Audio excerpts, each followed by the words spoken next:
survivors, and welcome to First Aid Spray, a Resident Evil podcast by fans for fans. This is episode 101 of the show, and in this edition we'll be hammering buttons and wiggling sticks as we make our way through half of the gargantuan Resident Evil 6 campaign. My name is Sai, and I bought myself a different game just to incentivize myself to keep playing this one, and joining me on the panel this week, his appearance on this episode is dedicated to the hard-working officers at the official Piers Nivens fan club. It's Fire Button Steve Valance. Hi everybody. Microdosing scenes from alien Earth between Resident Evil 6 missions just to get a bit of serotonin. It's James, aka Moist Owlets. It's so true. Also, Streelats doesn't like martial arts. His asking price for this podcast was $50 million, but I managed to argue him down to a bite from an apple. It's Cereal Box 64's Jordan Sugru. A Jake reference, I like that. Every episode of First Aid Spray is recorded live on Discord, so join our server now to become part of our fantastic community that includes Resident Evil diehards and newbies. If you'd like, you can support the show via our merchandise store or over at patreon.com/FASprayPod for as little as $1 a month. All of this and all of our social media links can be found at our website, faspraypod.com. Shout out to our latest Patreons first at the top of the show. There was a lot of general warm reception to episode 100, but we're back into the swing of normality, as it were, now. But thank you everyone who sent some kind messages along via Discord and elsewhere, and thank you to our new patrons who supported the show in the wake of episode 100. So thank you to, and I apologise if I'm pronouncing this incorrectly, Dahao. And thank you to Hex. And thank you to all of our patrons who recently got a post in the last week. And this is a bit of a reminder for our patrons who haven't submitted for the first episode of our Q&A series for members of the First Aid Spray team. It's going to be me up first. So if you have any burning questions for me about my history with games or content creation or Resident Evil or the podcast or anything at all, I don't care what it is, you can submit them over on the Patreon page. There is a post with a link to do all of that good stuff, and I think we'll be recording that sometime in the next few weeks to a month or so, and that will go out to patrons. That's it from us, which is good because it is a very busy week for Resident Evil news. First up, our most important, probably pressing article is that Resident Evil Requiem has had a new story trailer debuting at Gamescom, and the demo has now been shown on the show floor in full.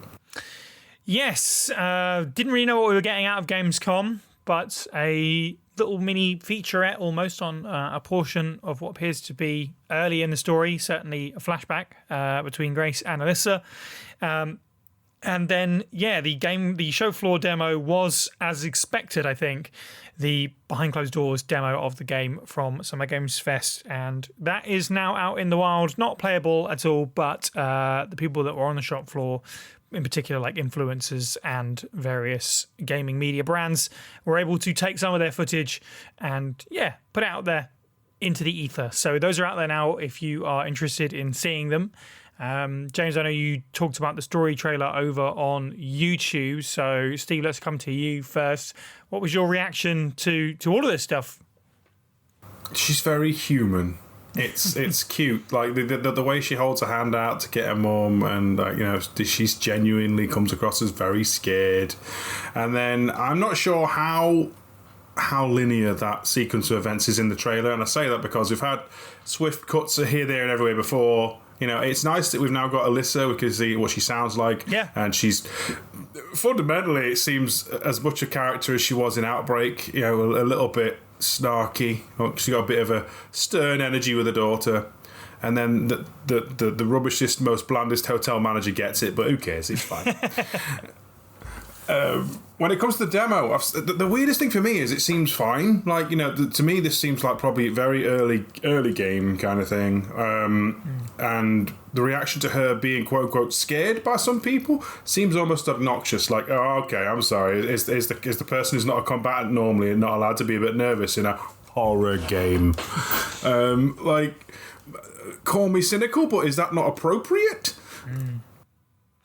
I really like that aspect of it as well, and that was definitely a focus of a lot of the gameplay videos that have come out, is Grace's reactions, whether that's in cutscenes or in gameplay, highlighting in third person how she'll have unique animations that she doesn't have when you play first person, where she's kind of stumbling as she's running, which is really neat. I'm a big fan, obviously, as a big fan of Resident Evil 7, I'm a big fan of what this looks like it's shaking up to be. Unsurprisingly, you can kind of see that it's coming from the same director. It's got a lot of similar DNA in that. I made a whole video on this over on What Culture Gaming the day after it came out, so I won't repeat myself too much. But this whole thing's so interesting to me because we have this the Rhodes Hill Chronic Care Centre. We have the hotel now from this storyline, which we know for sure definitely now is at least slightly a gameplay area. There is certainly some aspect to that. And then, of course, the illusion that we'll be returning to more remembered areas of Raccoon City, the streets, RPD, and the trailer. They all seem very disparate things, and I'm interested to see how they all tie together. It really feels like, even though I have mixed feelings about seeing so much of the new Stalker creature from the gameplay floor demo, I still feel like we have really no idea what exactly this game is and how all these things tie together. So I'm kind of excited about that aspect of it. But Jordan, what are you making of Requiem's showing coming out of Gamescom?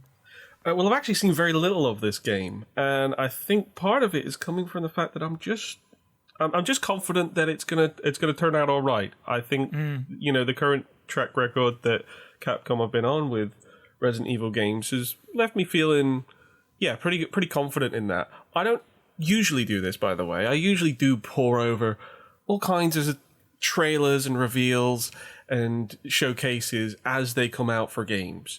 But every now and then there might be one that just comes along and I'll say, oh yeah, I'll be checking it out as soon as it comes out. So I'm kind of relaxed about it, I suppose. Save a little bit for when I actually get to play it. But I mean, from the shades of stuff that I have seen of it, I think it's on the right track. But I know it's a bit of an insipid response because I've just not really seen much and I don't really have much of an opinion. But yeah, I'm looking forward to it. So take that as you will, I suppose. Obviously, now with the show floor demo being a thing, everyone is kind of clamoring for their opportunity to play that demo or something else. When it comes to that kind of thing, if they put a demo out to the public, would you jump on that? Or are you feeling like, do you know what, let's just save everything as much as possible? See, that would definitely be different. If there's something where you could download the demo and give it a try, absolutely. I suppose it would just depend on what they were showing in terms of sort of like how much you're playing and whether or not that's going to be a big chunk of a bit of gameplay that you'd rather have within the campaign itself, or if they're going to do something a little bit like what they did with Resident Evil 7, which was very interesting, the way that they rolled out that demo for people to experience. I expect that it won't be like that if they're obviously doing the show floor demos and stuff like that. Everyone has some idea of what this game's going to play like and what it is. So, but yeah, if they did something like that, sure, I probably would jump on that. Yeah, that's fair enough. James, I also know that you've been trying to avoid stuff from the show floor demo. Have you been successful in that? I have so far, yeah. I'm pretty good at that, to be honest. Like if I don't, I put procedures in place so I so I don't get spoiled. Yeah, if you want to know my full opinion, like it is up on about the most recent news. But yeah, I don't want to be spoiled by the demo, even though I do believe that the demo we will get or we currently have, I don't think is going to be spoiling the game too much. I still want to go into the game with a fresh pair of eyes. That's fair. As James has said, we did do a news reaction video to this. As we've said before, that's going to be something that we do moving forward for this and other Resident Evil products, whatever the word I'm looking for is.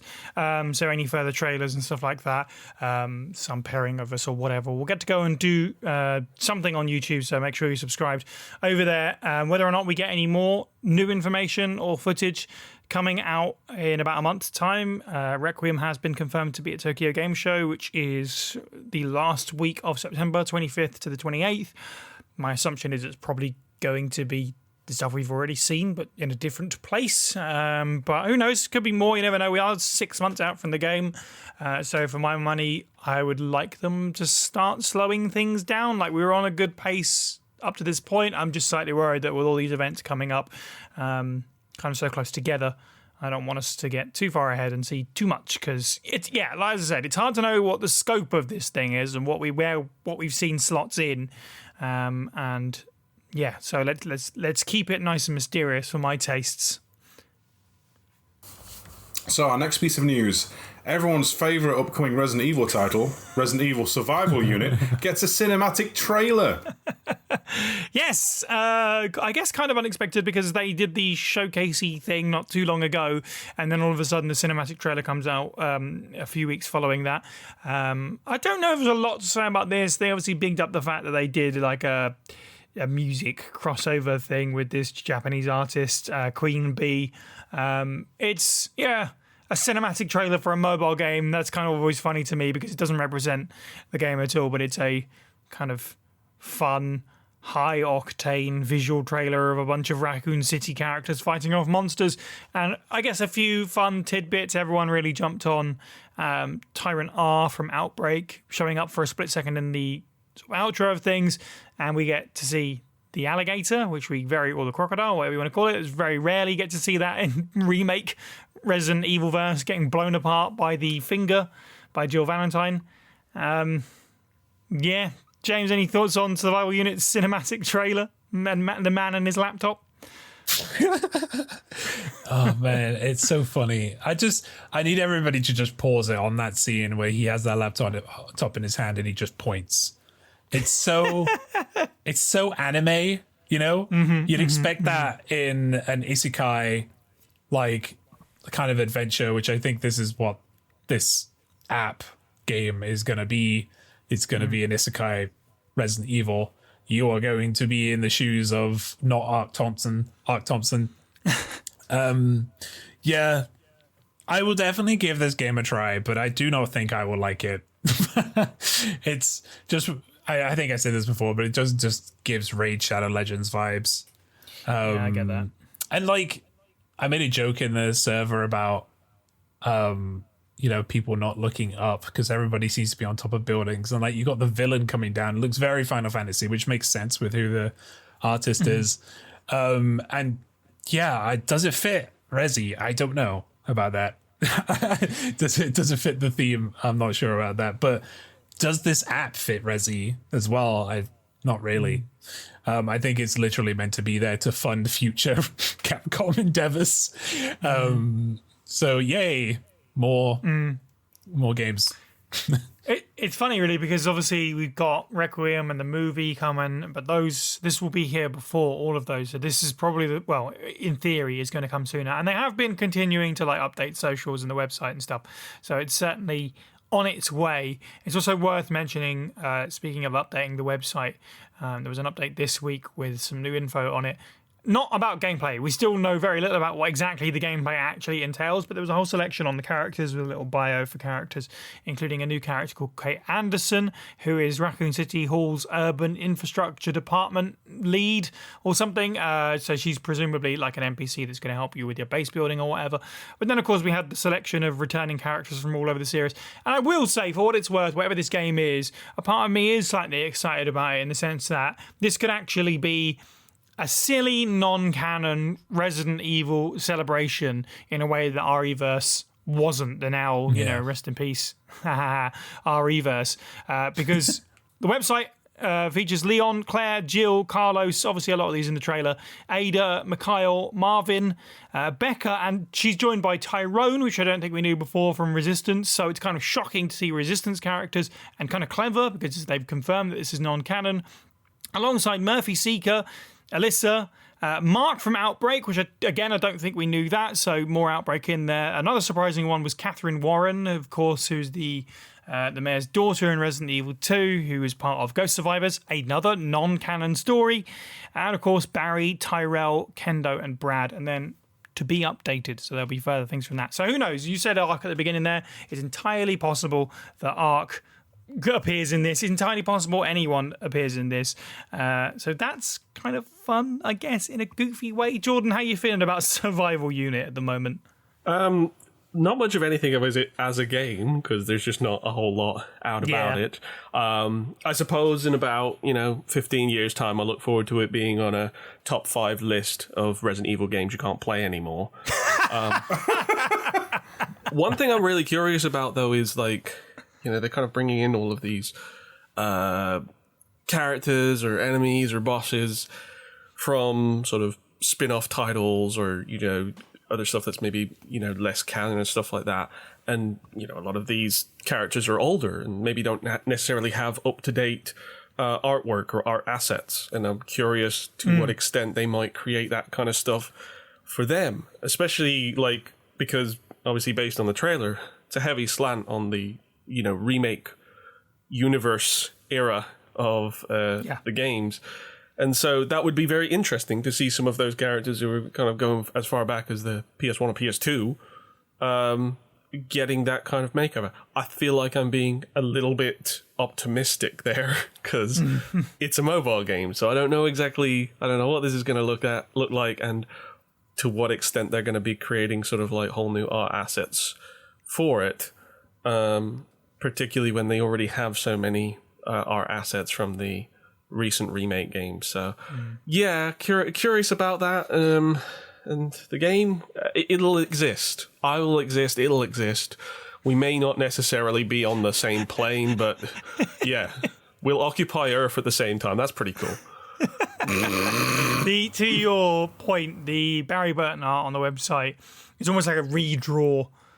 He looks like he does in Remake 1, but with, the game's kind of stylized kind of design to it. It'll be interesting to see, because obviously it very clearly is going to have a bit of a gacha element. So I imagine there's going to be not just characters, but probably costumes as well, which, again, could be a fun celebration thing. And, could be a way to bring back loads of weird and wacky stuff from even the early games and see what modern remake Carlos, because that's the one they're going to pick, looks like in a classic Carlos costume, or insert X character with Y costume here. Steve, how are you feeling about Resident Evil SU? Pardon?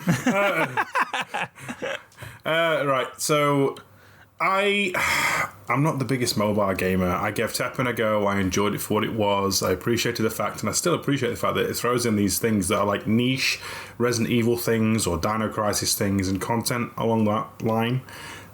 And since I'm rubbish at card games, I'm open to the idea of it being like some kind of more group community PvE thing where you build your base and you do that.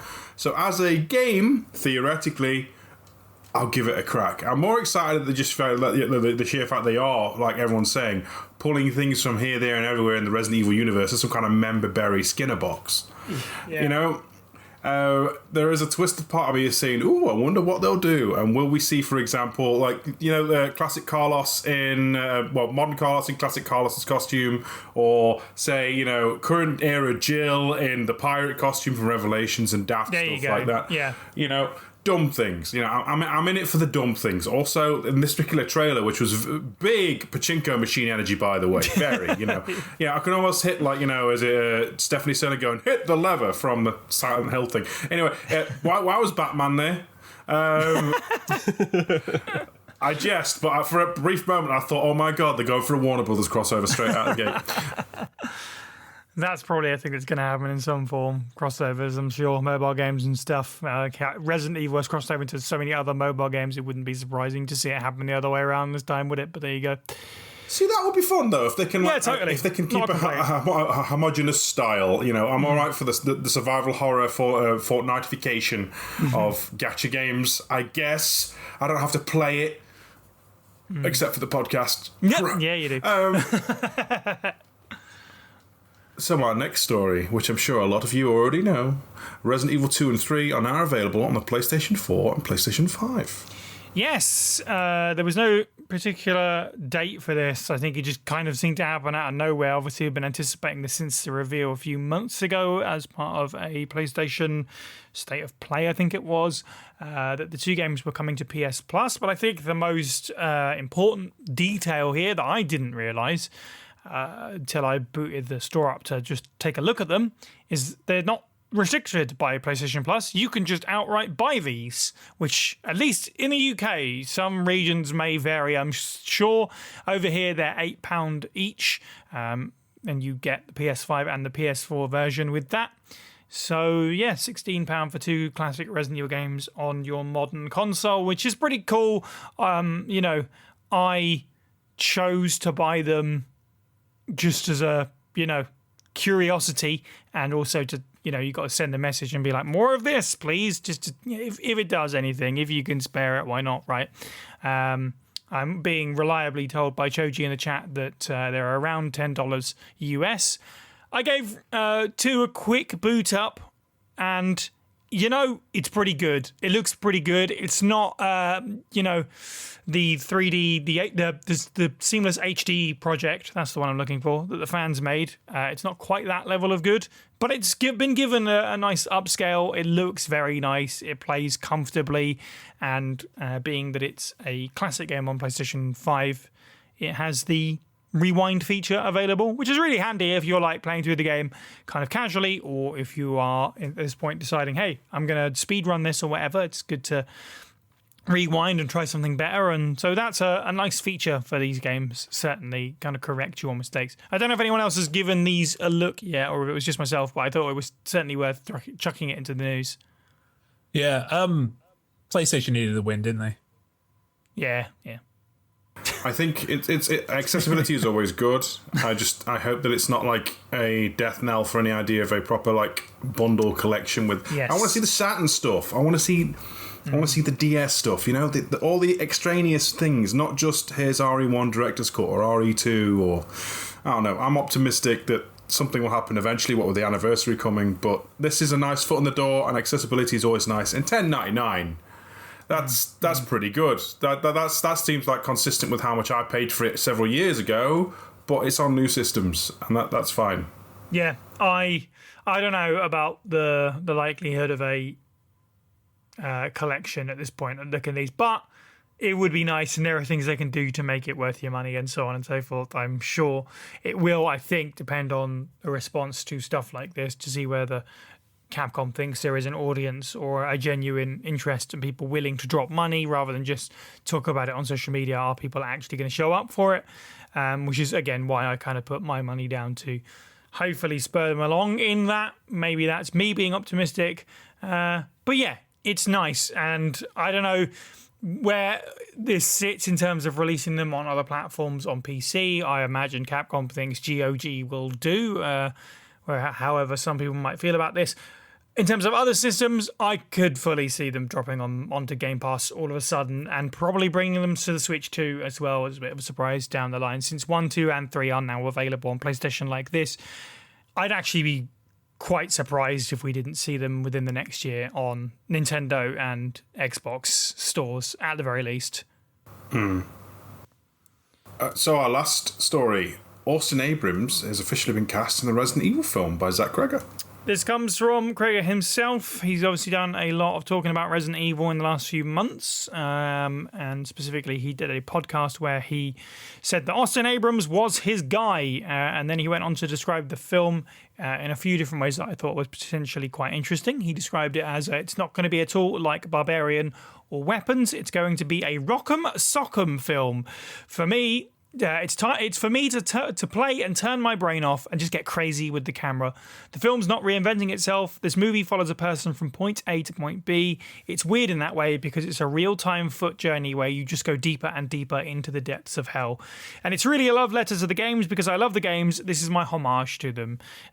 We also heard from him within the last month or so where he said that it is obedient to the lore of the games, but it's a different story. I'm not going to tell Leon's story because Leon's story is told in the games. Fans already have that. And also, on top of that, it is worth noting that he said, I feel like the movies that I've seen, the trailers for the movies that I've seen, the other Resident Evils don't seem interested in honouring the tone of the games. I think the tone of these games is inherently cinematic and it's something I'm really turned on by. And so I have an original story that really excites me and it fits into the world in a way that I think is great and I think is going to please fans of the game. Apparently he hasn't seen any existing Resident Evil movies, but this is a lot of really interesting, quite confident quotes. Whether or not you believe the bluster is completely up to you, but I guess we have some basic details now about kind of the structure of the film, that it isn't going to be an adaptation of a game, and yes, that Austin Abrams is going to be starring, presumably, as a brand new character. Jordan, how are you feeling about the bucket of sand this time? Well, I don't know this bucket of sand, so I guess I can't judge it. I am obviously aware of Cregger's recent success, most recent films, but I've not necessarily watched those. So I don't know exactly what kind of tone we might be hitting. I mean, obviously, Rock'em Sock'em quite colourful. I guess my expectations are just they're out there. Whatever. Like at this point, there's been so many of the films that it's like, sure, why not just add another one and let's give it another go. I suppose what I'll be most curious about is to what degree there will be any kind of not to sound cynical, but like studio interference. Sure, and that's of course. I mean. I'm not saying that in the kind of way that there's executives bursting through the door saying that, Wesker has to say this line, for the sponsors or something like that. More so check out that my new Ray-Bans, guys. Yeah, exactly, yeah. Well, he's always down with the Sony Vaio. I suppose it's more, especially after Welcome to Raccoon City, which I kind of felt like was being kind of pushed out as an afterthought, which is no mark against the people who were actually making the film. I just feel like they were kind of hamstrung by the budget, the release schedule, generally probably, being told, oh, you could do this, that, and the other, and then being told, well, actually, you're going to need to like pare it back or kind of condense things and stuff. There's all kinds of constraints that can happen in film production. I would like to think that based on Zack Cregger's, recent success, that it gives him that sort of wide berth to be able to do what he wants and make the film that he wants to, and not have to worry that there's going to be certain constraints. But yeah, besides that, sure, whatever is going to be sort of chucked on screen, I'll be giving it a look anyway. It's a shame that he doesn't have any interest in the the previous bucket of sand universe, because that means that we're not going to get any clones of Alice, and I mean, how can you do Resident Evil without clones of Alice? That's right. So, Oh boy, Steve, how are you feeling about these quotes from Cregger?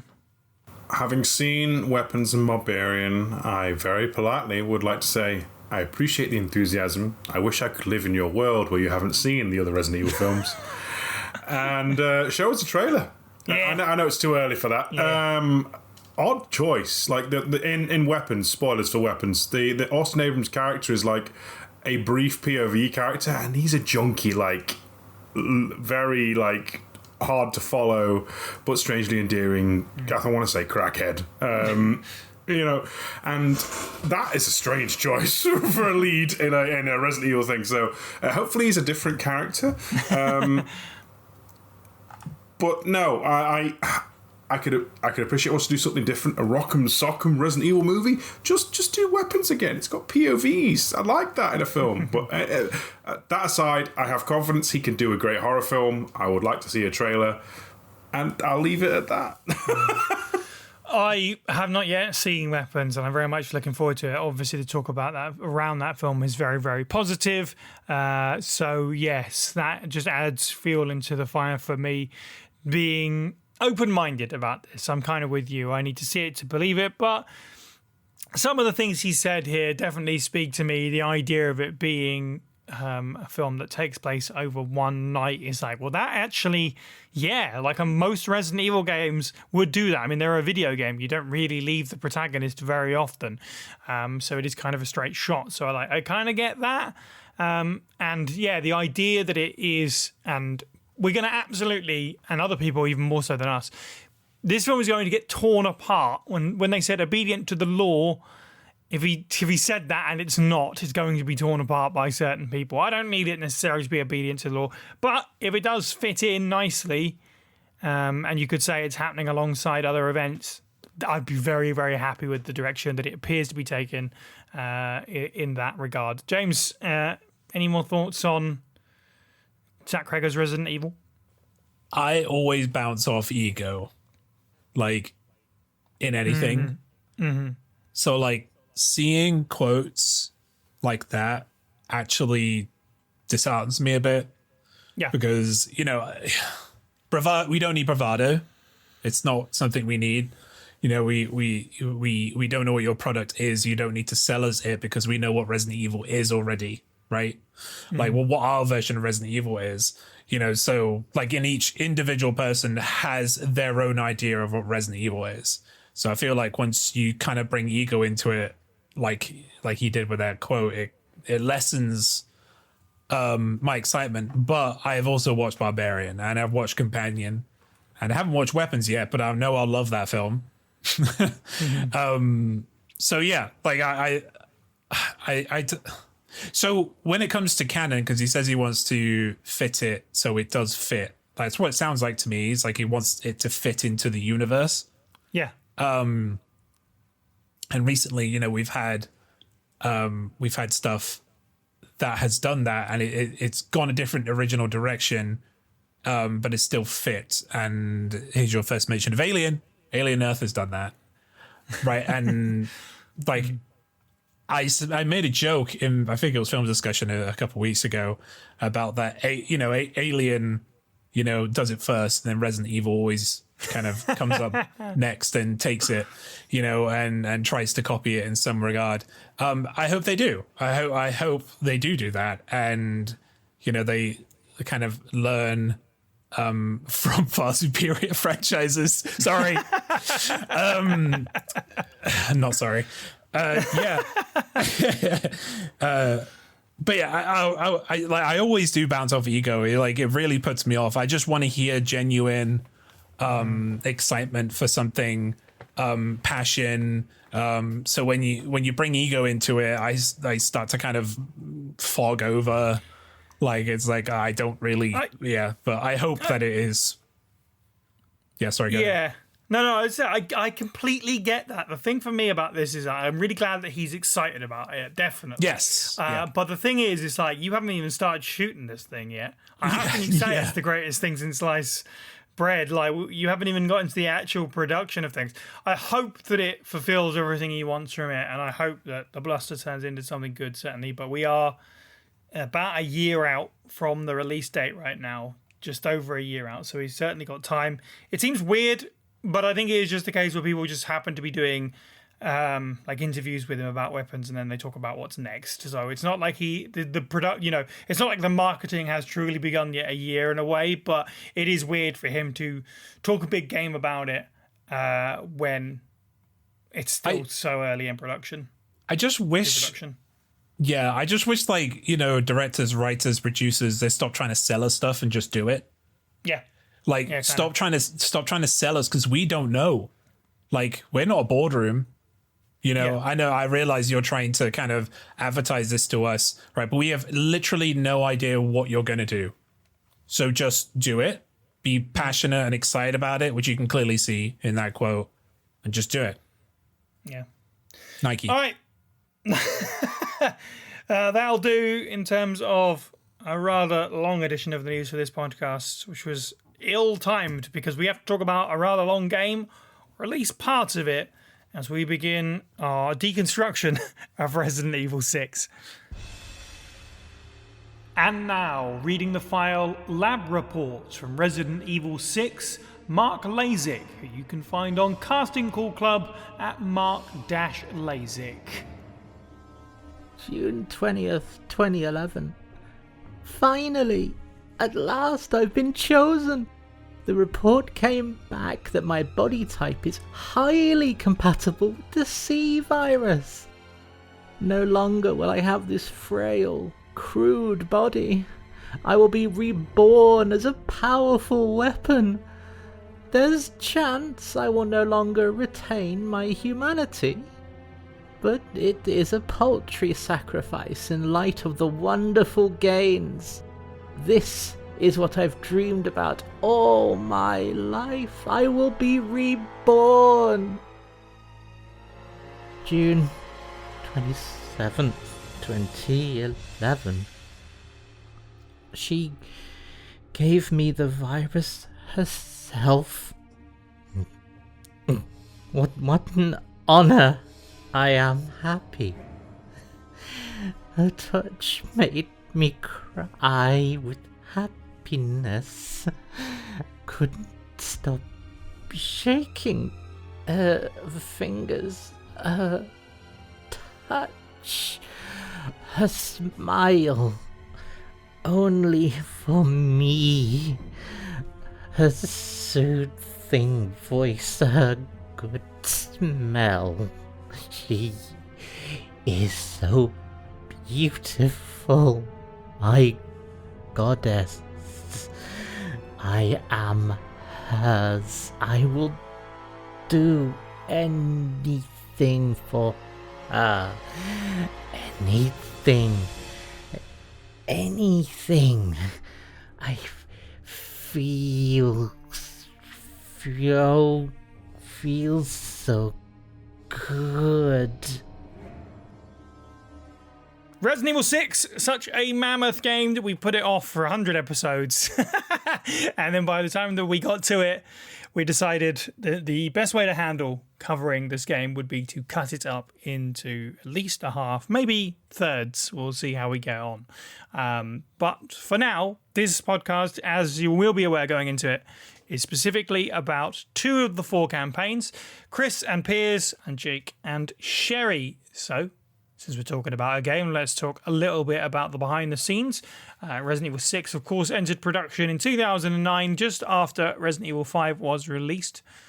Was directed by Ichiro Sasaki, who directed the Outbreak games, and was produced by, of course, Hirabayashi, who wanted to balance everything people loved about the 2 or so eras of Resident Evil up to that point, but also admitted that survival horror as a market was too small for the series and how big the series was getting, and instead opted for action, which is interesting, but also, I can argue that we'd already arrived at that point by 5, if nothing else. The game was split, therefore, into 4 campaigns, each with a different team working on it and with a different style of horror in mind. Staff for Resident Evil 6 is estimated to be about 600 developers. A demo for the game released in September 2012, which was pretty poorly received.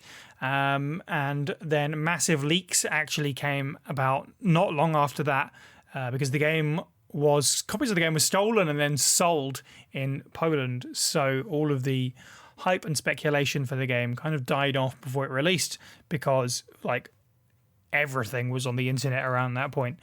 Yes, the game came out in October of 2012, which was met with mixed scores. I think it's fair to say the Metacritic for the game sits somewhere between, somewhere all across the 60s, frankly.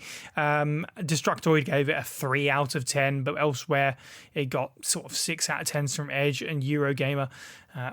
On the other end of the spectrum, though, Famitsu gave it 39 out of 40, a near perfect score. 1 more point than they gave Resident Evil 5, which is quite a bold thing to say about the game, certainly, if nothing else. In December 2012, Resident Evil 6 was given an update which altered the often criticised camera, which was really stuck up the character's backside, frankly. It also allowed players to pick Ada at any time instead of having to unlock her playthrough, and offered a new difficulty mode called No Hope.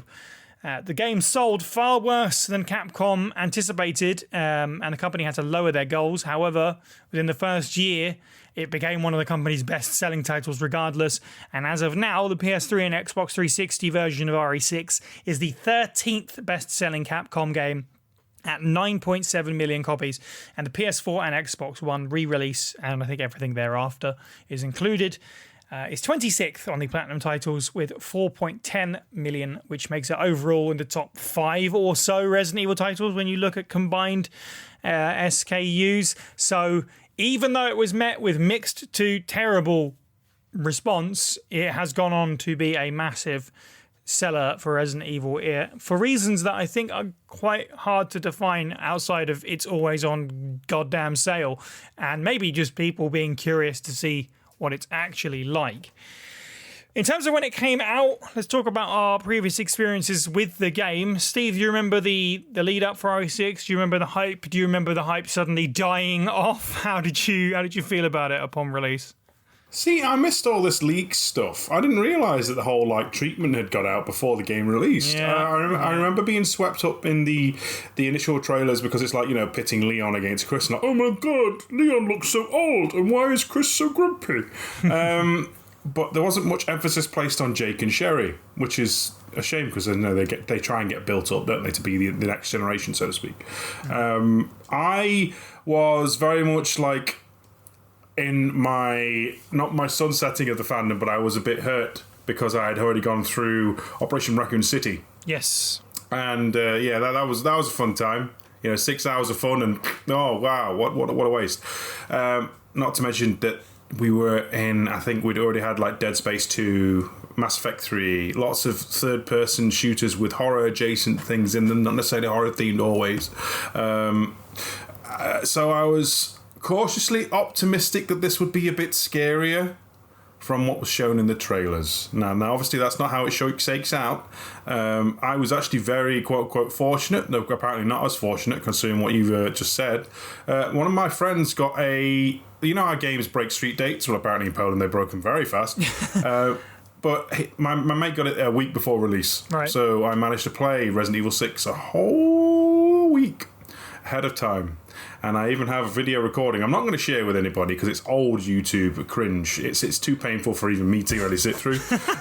but being able to hear me go from excitement to disappointment in the opening 20 minutes is pure comedy because, as we all know now, you play through Prelude and it's very forced and very slow, and then it ends with a massive Harrier explosion. It's just ridiculous.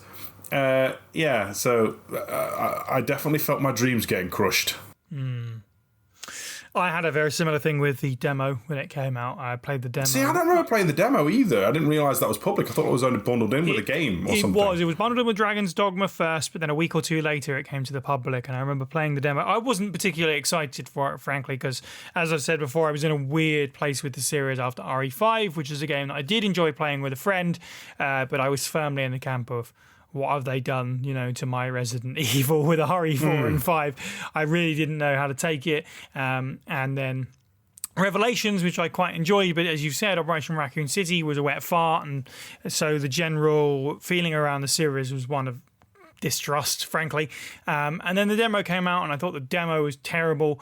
I didn't play the game on launch, certainly. I think I wound up renting it first originally, or maybe I got it in sale, but I waited a couple of years.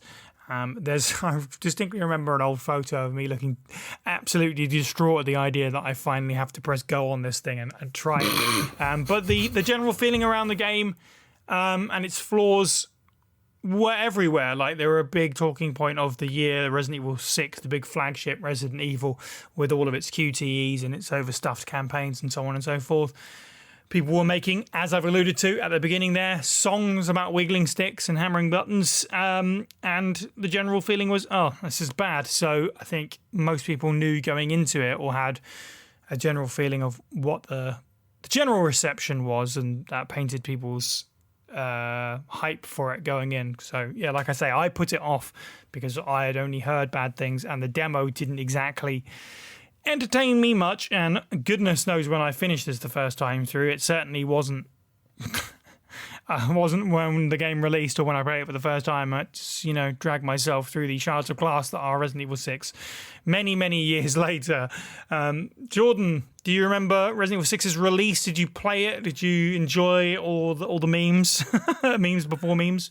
Well, I definitely kept up with all of the pre-release stuff, from its debut trailer and all of the information that came out. And initially, I was kind of, I guess, excited. I was sort of thinking, yeah, okay, maybe this actually has some degree of course correction. Not to say that RE5 spun off wildly or anything like that. It was very much following the same vein as Resident Evil 4. But I always felt that it was a diminished feeling compared to Resident Evil 4. There was just something that was kind of missing to 5, and so I was looking to 6 in that kind of hoping that maybe there was going to be some kind of turnaround. And then once they kind of were starting to sort of publicize this idea that there was going to be multiple campaigns, that there was going to be various characters from across the series, and there was going to be different types of campaigns, that they were going to sort of reach back to the more traditional sort of horror styles, whilst also still leaning into the action elements brought in, especially with 5. I was thinking, it's 2012. It's like, hey, it could happen. You have something like Sonic Generations comes along, kind of marries two different styles together, and then it came out and it was a lot more like Sonic Forces. It's just it's a lot of things going on, a lot of people maybe not quite sure where they're taking this or what they want to do with it. But yeah, over the course of the sort of the build up to its release, by the time that it actually kind of like got to release, my enthusiasm just wasn't there. It wasn't like it was like I'm actively like, I'm not going to play this game. It was just more kind of like, oh, that's coming out next week, isn't it? Yeah. Yeah, maybe I'll check it out. I think I did actually play the demo. You mentioned the demo, and that felt completely erased from my mind. But then I'm like, wait, I would have definitely downloaded a demo of it if it was available. But maybe I didn't even finish the demo, and I just don't have any kind of like strong reactions to that launch build up period from that point. The strongest memory I have is Conan O'Brien playing it on his show, and that was played for laughs, like all of the video games that he plays on his show. So I was just kind of like, oh, okay, this is that's Resident Evil. I mean, it looks all right, but it exists. And maybe I'll play it one day, and one day has finally come. Yeah, you're welcome for that. All right, so James, obviously, I guess your first interaction with this was playing it with Steve for the Let's Play series, which we've talked about before. Co-op, was it not? Or do you remember being aware of this when it came out and all the controversy around it, though? First, I want you guys to picture this scene that I'm about to paint. We just finished Resident Evil 5. Overall, a very positive experience. Co-op, we had a lot of fun with that game. And then after it, Steve just turns to me and he just like, I don't know if he realized, but he had a really deep sigh, and I said, okay, so Resident Evil 6 next? And there's another sigh. And then he says, yeah. And then when should we do that? And he's like, James, you might not like it. Like, I'm paraphrasing, but you might not like this game. It's not very well liked by a lot of people. I went, it can't be that bad, can it?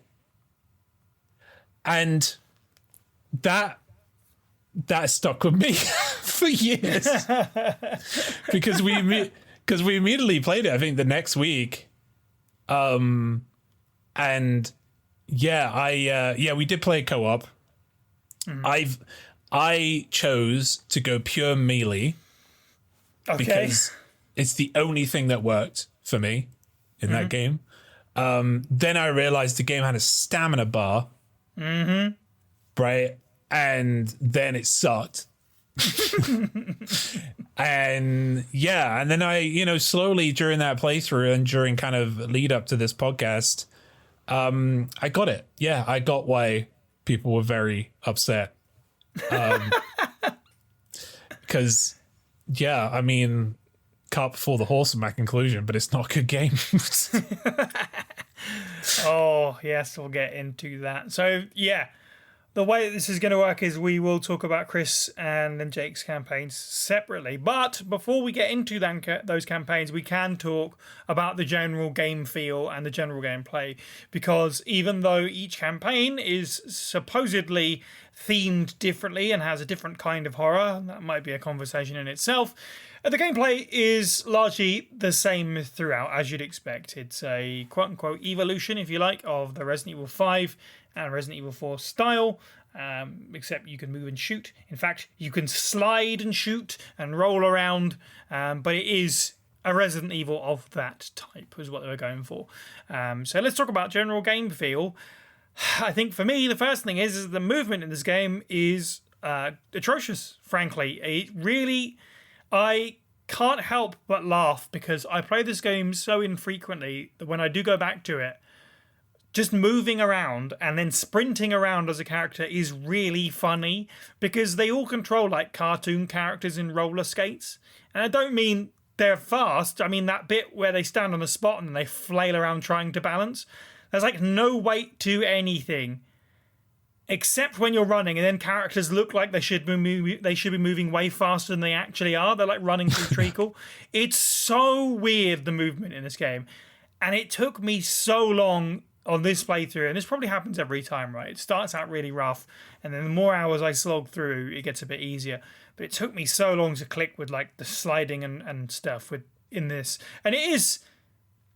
I don't think the game does a very good job of giving you opportunities to use it in productive ways, or like to tell you this is what you should be using it for and stuff like that. There are moments where it's like, hey, come slide under this to avoid getting crushed occasionally.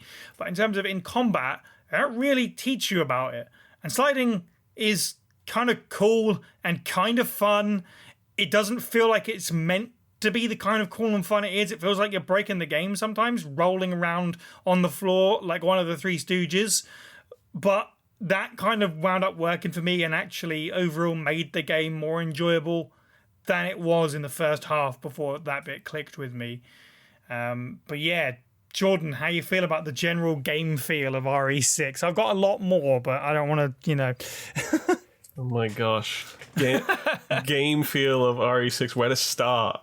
I mean, if you go by just sort of like the prelude, it immediately sort of introduces you to running, and running is just it's extremely alien, as its feel. I realized that like this game obviously heavily leans into all of the conventions of late 2000s action third-person shooters, which obviously there'd been so many games by that point, and so many games that had sort of honed their systems, so their movement all sort of like felt fairly sort of natural, and there was beginning to emerge, even a couple of years before then, a standard for how things are supposed to feel, how your controls are supposed to be laid out. This was really kind of like the peak of that genre. And despite the fact that Resident Evil 6 was sort of developed alongside that period of gaming, it didn't feel like it took a lot of lessons from it. It's a very awkward transition to a more conventional third-person shooter game. Like with Resident Evil 4 and 5, they were largely still designed around that kind of tank control convention. Yeah. And the gameplay complemented that, level design complemented that. This is them deciding to break out entirely. And I feel like it was a real monkey's paw moment, because I remember at the time of Resident Evil 5 thinking, oh man, this movement's so outdated. You need to be able to sprint, you need to be able to take cover, you need to be able to jump over things, and just be able to kind of feel a bit more fluid in the movement. And that's kind of what they were aiming for. But like the first time I did a sprint, and I'm like, this is why this shouldn't be the kind of typical hallway shooter level design, because you're going through these cluttered, downtown Chinese streets, and there's just so much debris. And I mean, Chris is a wide man anyway, so he's just clipping with absolutely everything. Sorry, it was Leon first in the prelude, but also Chris happens a little bit later. And yeah, I was just kind of like, this doesn't feel great. Like, weirdly enough, I feel like I have less coordination, and I'm playing in the more conventional third-person camera and stuff. And yeah, it felt very sort of sluggish and awful. But obviously, I played the game long enough that I do that awful thing where my opinion starts to soften as I become more acclimatized to it, and I start going, oh, maybe they were after something. No. It's still very awkward. I do appreciate it trying to kind of, do flippy moves and sort of John Woo style kind of sliding across the ground and, flipping into a shooting pose and stuff like that. To be honest, you don't need that stuff. No, like you don't. The enemy design and the level design, the scenario planning for just about every chapter is just dumb as rocks. So you don't really need to be outsmarting anybody. There's no smart to out. So I just think it's a very plodding game, and 2012. It's just at that point, people are on their third Uncharted game, so people are kind of used to a certain degree of sort of polish where it concerns doing exactly what Resident Evil 6 wants to do, which is to be a big action movie. And so it comes across very sort of dated. That's about it for gameplay in general. The thing is, as well, it's so funny because Cliff Blazinski, I think it was, who obviously was the lead of the original Gears game, but someone actually behind Gears said that obviously Resident Evil 4 was a massive inspiration on that game, as it was with many shooters of the era. And you can kind of see and feel that through line. But it's, Gears exists because of Resident Evil 4, and Resident Evil 6 so desperately looks like it's chasing the kind of audience that were playing we're playing Gears Online and whatever else, or maybe COD and stuff, which obviously becomes a whole other thing with Resident Evil and Umbrella Corps and all that, trying to take a bite out of that market. But the thing is, like, Gears has this really distinct control style, and this game has no idea what it wants to do or be, which is why the movement feels like soup and also slime at the same time. It's just so hard to get a feel on what it's trying to do. And a perfect example, as you just say about Uncharted as well as Gears, these obviously infamously at times cover-based shooters. The cover shooting in this game is atrocious. Like, it's so bad. Like, you have to approach a cover while taking aim in order and then press another button in order to take cover. Like, what is that about? I ever got it to work. Yeah, I think I tried it so many times, and I'm like, is the game freaking out on me? Why am I trying to teleport into the wall? Yeah, you have to give up on it after a certain point because it is just not worth it. You are standing there taking shots while just trying to understand how to get into cover. It's so uncomfortable to do. And yeah, I mean, we talked a bit before about the camera update that the game had, because originally the camera was so close to the character that the character took up a good amount of the screen and therefore aiming was hard. Even with the patch in to fix the camera is so bad in this game. I died so many times because of the camera. People, fair enough in their opinions, they don't like fixed cameras and blah, blah, blah, blah, blah. But Jesus Christ, the camera in this game might be the worst in the series. It is. You are fighting with that as much as you are the enemies sometimes. James, how you feel about the general feeling of Resident Evil 6? Oh my God, you just triggered me. Like, oh my God, the camera. You say fix cameras, right? And there are so many crimes this game commits. But that camera that, like, you're in an action scene, you're in an interactive moment, like you're meant to be, doing something or whatever, but you stay in that moment, and you keep killing zombies for your skill points, whatever. Then the camera just pans to the left in an active scene. Yep. Right? Yep. Saying, you need to go this way. Stays there for a good 5 seconds. I've died. Yeah. That happens so many times. The camera just pans. It's like, CC, we are doing fixed camera. F off. Like, it's not. It's awful. Like, I died so many times to that stupid camera just moving. It was typical of, like, kind of action movies back then. Like an action. But the thing is, normally, even in games in the 90s, your game is paused during all that, or there's a scene that's implemented.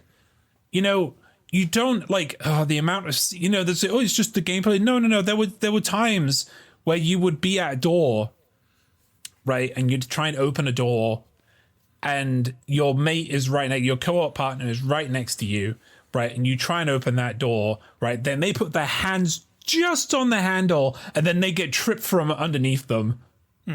And then they're down there because this game has an awful stun lock mechanic. Like, where if you're down on the ground and you keep taking hits, you're dead. Yeah. Like, you cannot, like, I actually took a couple of, actually, I think like 3 or 4 clips of me consistently just getting murdered because I was stun locked so much. And it was because of the camera just locking me in a place, couldn't see anything. Ugh, yeah, anyway. That's just the camera. The game is a running simulator, but the running is awful. It's also like you can literally just run through this entire game. Yeah. It's like Dead Aim. Dead Aim, like you could just run through the entire game. Instead, Dead Aim is actually interesting in some regards. Like the running, because you got so much, like half the screen is taken up, and because you got so much to focus on, like my brain started to shut down. There's so much going on, and you need to keep focused because the game has 10,000 QTEs that you need to keep. And by the way, the QTEs on keyboard and mouse are like stupid stuff, like R and space.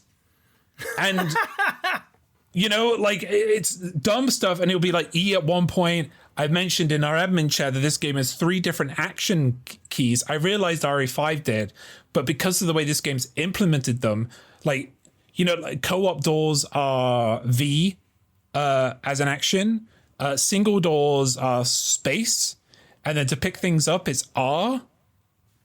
And a lot of the doors are very like similar, so you don't know. So you're coming up to that door and you don't know, like, what button to press if you want to go through it. Like all the doors are the same. I think the only door that I absolutely knew was going to be a co-op door was the one that had the caution tape around it. Like I learned that one, but all the others, they look beige and samey. Yeah, I wanted to vomit every time I turned around. Like the camera again, we're back on the camera again. Like, but if I was running, I wanted to vomit. If I was shooting, I wanted to vomit. Also, my crosshair wanted to vomit. Apparently, if I wanted to zoom in, my zoom in wanted to vomit as well. I've never shot a gun in my life, but I'm pretty sure I could have kept a gun like better aimed than any of the characters in this game down a zoom. Like they were jittering around so much like they were on a pogo stick. It was awful. And there was no like, as far as I knew, or at least the game didn't tell me, there was no breathe in mechanic. You know, like you could steady your aim. Right. If you're on cover, it does improve a bit. Okay. Cover. Yeah. Yeah. That's a whole other problem. Oh. Like, yeah, you're right. Like having to go towards cover, press, you had to press your aim button, then you had to press space bar, but sometimes you would hop over the cover because space bar is also to go over stuff, right? So, it was, and like there's enemies in this Javo who were shooting at you, right? So you can never. Yeah, anyway. The management of controls, the inventory, like it's always been like inventory has always been like a huge part of Resi, and Capcom, they try and make a game just awkward enough, like, and within the narrative to add an artificial difficulty. But RE6 doesn't do that. It goes fully into like every aspect of the controls being a chore, like from dodging, getting knocked down, shooting, running, camera switches, stun locks, going back into your inventory again, having to refill your... me having to put health into my pillbox or delete stuff required me to press E, go onto the item, press spacebar again, then press my scroll wheel to go across to the confirmation button. What is this? It's not game design. You know, Yes. it's awful. You know, the there's UI thing is so weird because on the one hand, I kind of like that the idea that they gave everyone like a unique inventory is like really cool, but they all suck and they all function the same way. So what's the point? But because, and this is a whole other thing we'll probably get into maybe in another episode. The game has a function where you can jump into other people's games. You can jump in as a BOW. It was the style at the time, if you like. In this game, I don't know if anyone else did exactly the same thing. Not that it matters too much. When you boot up a campaign, you have an option between playing online or offline. I have played online before. I have been screwed over by someone coming in as a BOW, so I always play offline. I want that pure experience. Because the game has that functionality, the inventory does not pause the game. Also because obviously the influence of co-op, I guess, as well.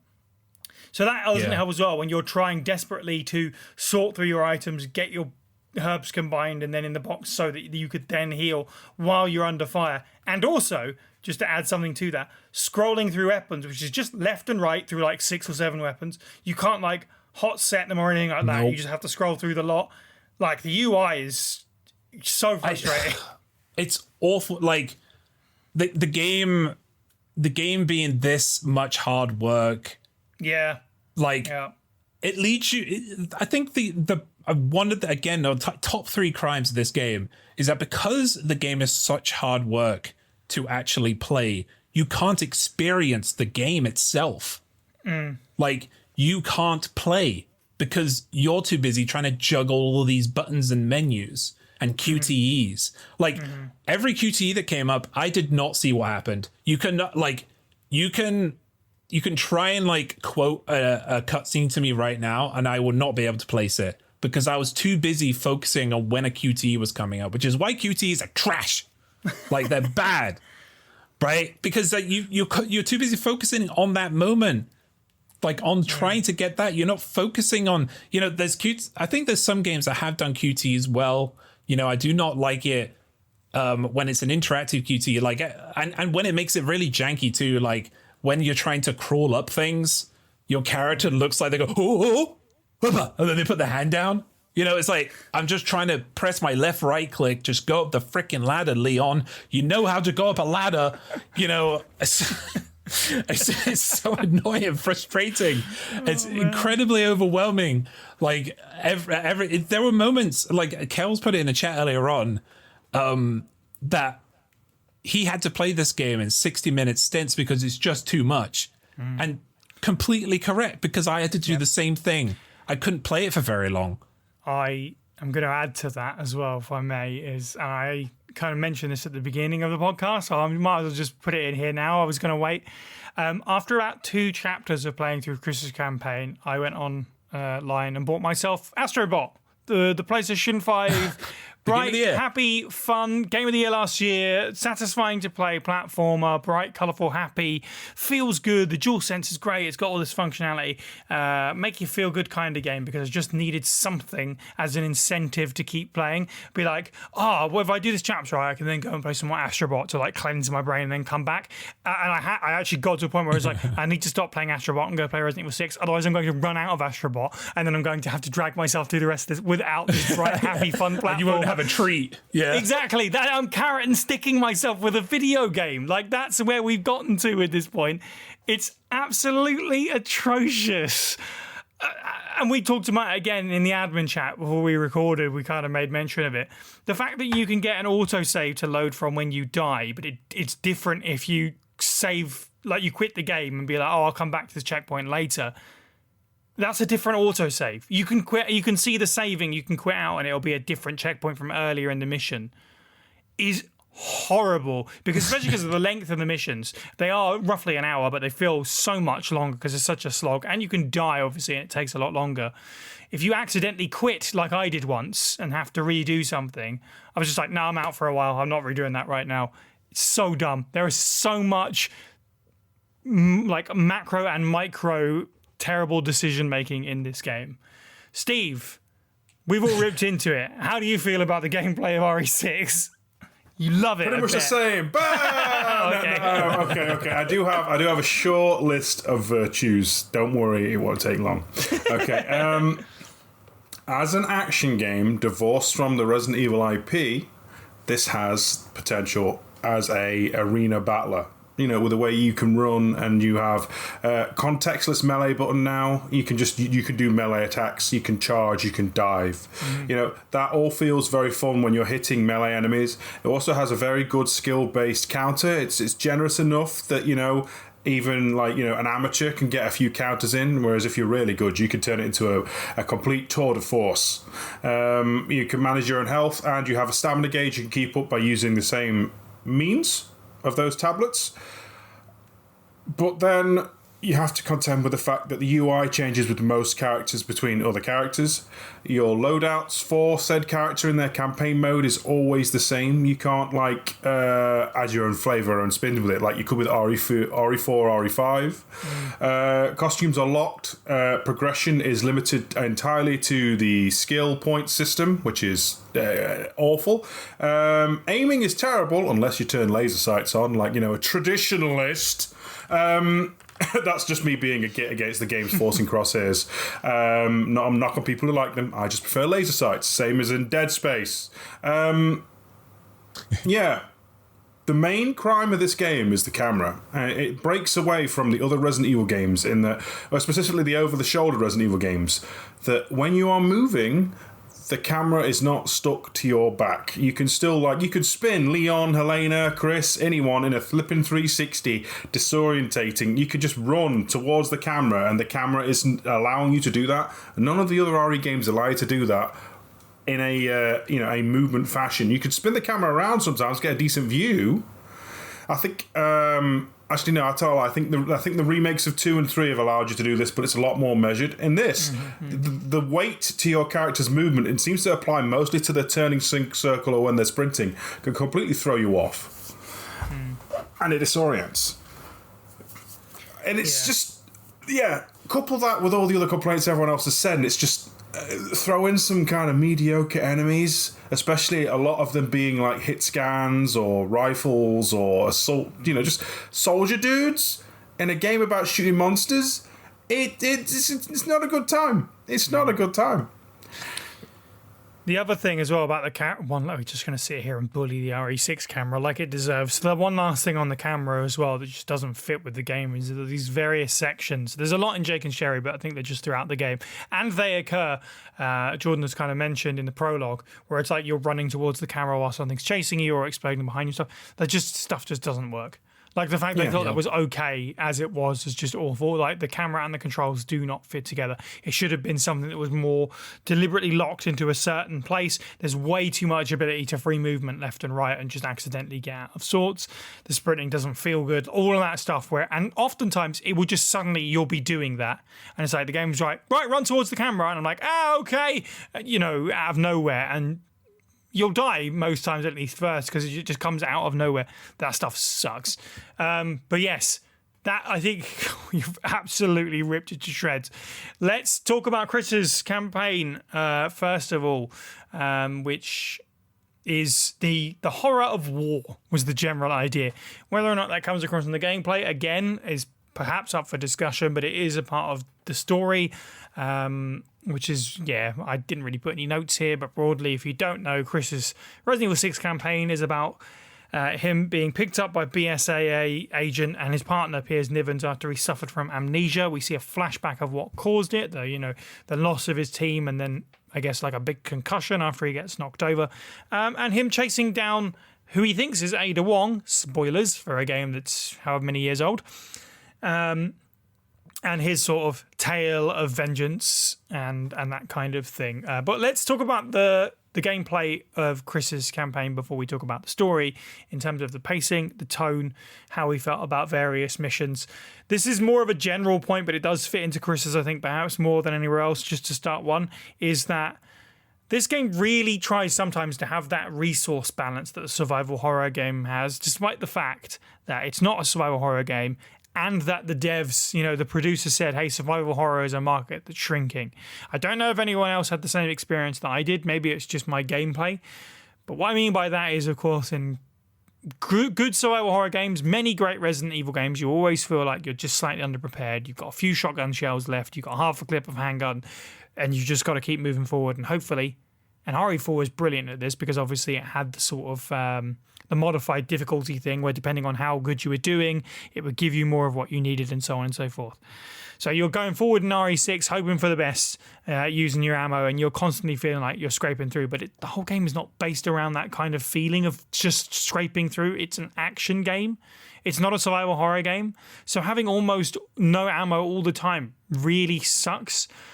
There was parts in Chris's campaign where I was running around basically empty for half of a mission and in dire jeopardy because I wasn't able to fight back properly because I was taking more hits and therefore I was running out of my first aid spray, green herb tablets as well.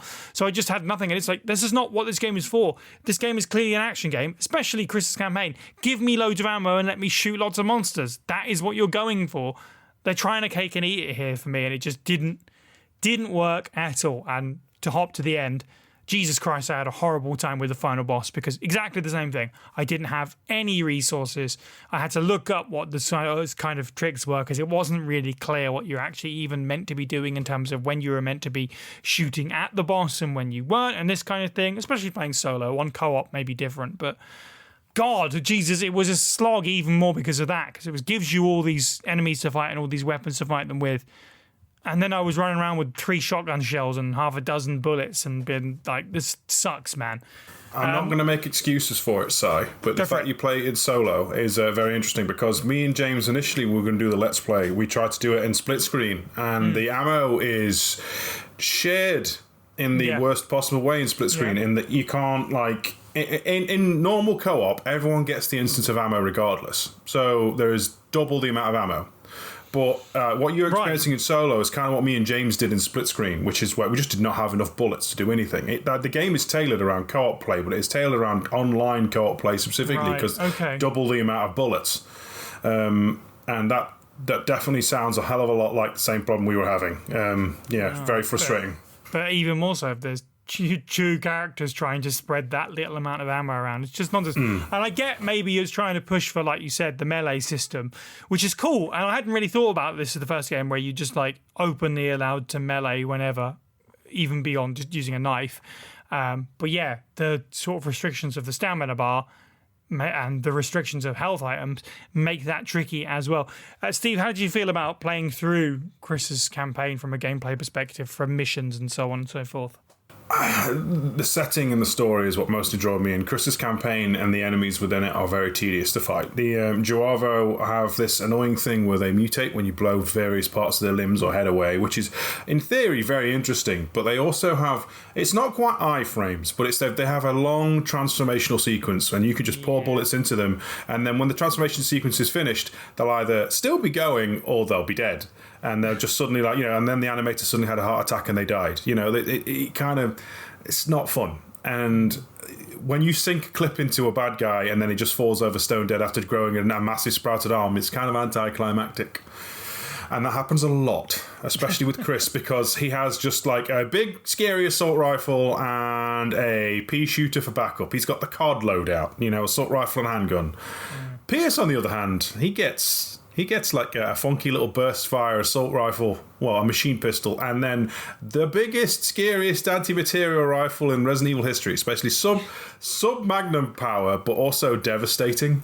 And we haven't talked about the quick shot system, which is basically a player presses the aim button and the shoot button almost simultaneously, and if a target's something like 2 meters range, character will automatically lock on, do like an action Hollywood super shot. And my God, there is some pure catharsis in Pierce, just literally launching one of these anti-tank rounds into a bad guy's chest and watch them flip over. So, pure violence, that's great. But unfortunately, the rest of the game is just a slog. I do appreciate the environments, though. Like the opening chapter, you're going through China's streets and it's on fire. Now, I've never been to China, but it's very cinematic and it's very cool. It's very different from what I'm used to in like big Hollywood blockbusters. It's not a Resident Evil game, not in the slightest. And a lot of it's just walk forward, shoot dudes, walk forward, shoot dudes. And that's Chris's campaign. Oh, you'll do a brief contextual bit, saving some... Well, to be fair, saving hostages with grenades wasn't how you meant to do it, but that's how I do it to get it over with faster. Because they don't hurt civvies. It's not fun. There's no the reward of looking around for items and solving puzzles. Just is in any of the campaigns is barely present, but in Chris's it literally is push forward, murder things, and push forward, murder things, and push forward, murder things. Yeah, I think I've said this perhaps before summer on First Aid Spray. The last time that I played RE6, I kind of came away from it feeling like Chris's campaign was perhaps the strongest because it had the surest sense of identity and that it just wanted to be like a military shooter, and that was the closest to what RE6 perhaps was. But in this playthrough, and we'll get into it as we go on throughout this episode and probably the next one as well, my opinions have certainly changed on that. And I don't know if it's because, and Jordan, you alluded to it, how I got softer on the game over time a little bit. But really, this was a really horrible way to start the experience. I thought Chris's first chapter was... There are bright spots, like you say, the exploding streets and stuff. It's quite something to look at. But a lot of it is also really miserable. The sort of shanty town, sort of shack market-y areas are really your first experience with how the camera just doesn't work, because it's really tightly closed off spaces, and it's really uncomfortable trying to navigate that camera through the space as well as fight monsters at the same time. Chapter 2 then takes you out into Europe, and you're fighting the Ogrumman, and that's kind of cool, and you work with another pair of characters, and that's kind of cool. I wish it was more open-ended, but that sequence is quite strong, I thought. And then chapter 3 sucks again because it's more tight corridor bullshit that doesn't work, and it feels like asset reuse by that point. So yeah, this was a difficult one to get through. Jordan, how did you feel about Chris's campaign? Much of the same. It's if you are kind of like going into it as we have, where we're sort of covering two campaigns, and Chris is the first one that you choose. It's pretty rough going because you're just kind of thinking, man, they could have actually made a full game like this. Thankfully, they had this idea that they were going to try a bunch of campaigns and get different teams working on them. So we have a mercy that this is obviously only 5 or 6 hours long, and you could probably even make it shorter to be fair. It is the most sort of distilled of the campaigns, and it's sort of identity, but it's just very monotone. Then it is right down the line. We're taking a military squad through different areas, and clearing out the BOW insurgents and such. It's really not interesting from like a scenario planning perspective in terms of the main gameplay. I'll talk about stuff like the sequences, any kind of like running sequences or vehicle sequences, but like the actual kind of going through the streets or going through hallways or going through a building, extremely rudimentary. And I had the same issue with regards to sort of ammo depletion, just way too fast for what it is. I mean, I'll give it this. It certainly helps you to learn about the more physical aspect of melee combat and actually kind of, breaking out the roundhouse kicks wherever you can. I mean, it's a bit strange that Chris Redfield can kill these non-zombies with a neck snap, and that's it. That was actually one of the things that really stood out to me about all of the enemies. And I know we'll talk about enemies later, but like, just it doesn't matter how you shoot them. Like, almost none of it matters. And it's just weird. And I will make more comparisons to RE4 just because I know and love that, more. But like those areas, those segments that you would go into, they were partly treated as partially closed. There were areas where you could escape, but generally it was expected that you would need to face whatever was in that area, and you would need to clear it out eventually in order for you to be able to progress, whether it's to, get a certain item, to be able to unlock a certain gate, and whatnot. This goes across both campaigns, but most of the levels, it doesn't matter if you actually clear out the enemies. No. If you're clever about it, you can just run past. You will take a lot of hits, but if you are clever about it, I wouldn't be surprised if speedrunners barely actually kill anybody in this game because you don't have to. there's very few places which are actually blocked off, and you are actually given the explicit instruction of clear out all enemies. So that was really bad. So much of Chris's campaign just sort of bled into each other. Obviously you spend it predominantly, in the streets of China, and it's so annoying because it's like, this was, I think, at the time, the first time that Resident Evil had taken place in Asia.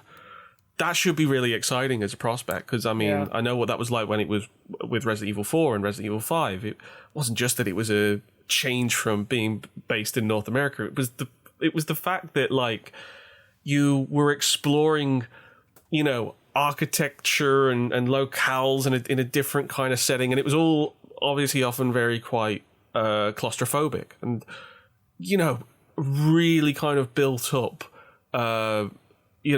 city, as we're seeing in the Chinese stages. Like it really kind of would lend to some fun scenario planning where you're just kind of feeling that suffocating feel of really kind of like narrow streets and alleys and that, and it's just not there. Like I felt like it was so copy pasted. So as exciting as it was to kind of have this new locale for Resident Evil to explore, it doesn't actually really do a lot of exploring. It's a lot of sort of window dressing, really. Yes. And also there is a chase sequence that goes on for ages, and a lot of it goes along across this highway. I also have not been to China. I do know that they have huge cities with loads of skyscrapers, but genuinely that sequence felt like a dream, because I'm like, oh my gosh, this horizon is just nothing but skyscrapers. Like, I think there are more apartments here than there are people living. So it just went on forever. But again, I was literally doing that, and I was just thinking, this doesn't matter, does it? It doesn't matter where we are. It doesn't matter. Like, the only thing that's actually functioning right now is the highway. And there's just not that much going on. I think that it's a shame that, despite the fact that, there's all this sort of variety with the different campaigns and that, I won't say this in the Jake campaign, but I'll say it here, that one of the areas in the Eastern European area, Edonia, they have a town square sequence, and it's in both campaigns, and there's nothing different about either of them. Yeah, and I just thought, why bother? Like, it wouldn't have been fun if there was something that Jake and Sherry were doing differently, but no, literally when you play that, it is just a stand-in. And I attribute it more to Chris's campaign, because it's sort of, he spends more of the time in that particular town and area, and just felt kind of lazy. And then as far as sort of the everything that wasn't like the regular gameplay, like getting in a fighter jet, I was just kind of like, what am I doing? And it feels awful. Like, it feels like trying to play Star Fox, but your hands have magically been turned into butter. Like, you just cannot move. Like, and you're constantly having to do barrel rolls. Sorry, not barrel roll. You press a button and it'll show you a barrel roll animation. It was, just really awkward. And I did not have fun with Chris's campaign at all. And the story didn't really help with that either. Okay, we'll get to that. With the vehicle sections, I found them to be, my notes here say, dull but playable, the driving sections. Kind of the same with the flying, but definitely the case with the car bit, which I was kind of dreading it, and it was just kind of meh. There wasn't a lot to it. Like, it was a big sort of set piece with nothing interesting about it. And I managed to sort of get through the flying bit with relative ease, personally. James, how do you feel about Chris's campaign? Generic, repetitive, lack of puzzles or exploration in any way, overuse of QTEs again, and scripted events, and my bloody eyes being forced somewhere I don't want it to go. Like, I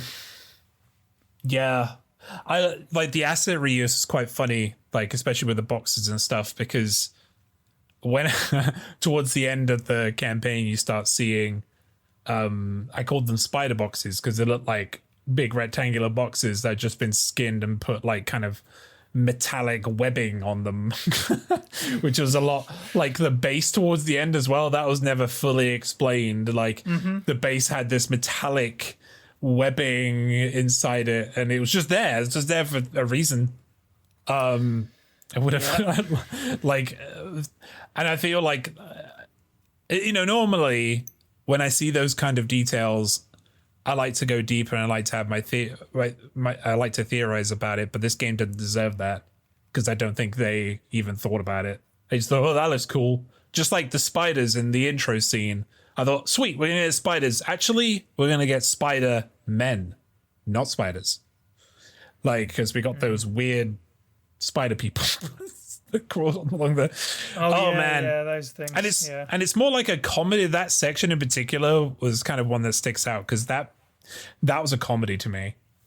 That entire scene where you go through the tenements and you're chasing the hostages and you're just seeing these hostages on the backs of these spiders as their arms are flailing. It was so funny.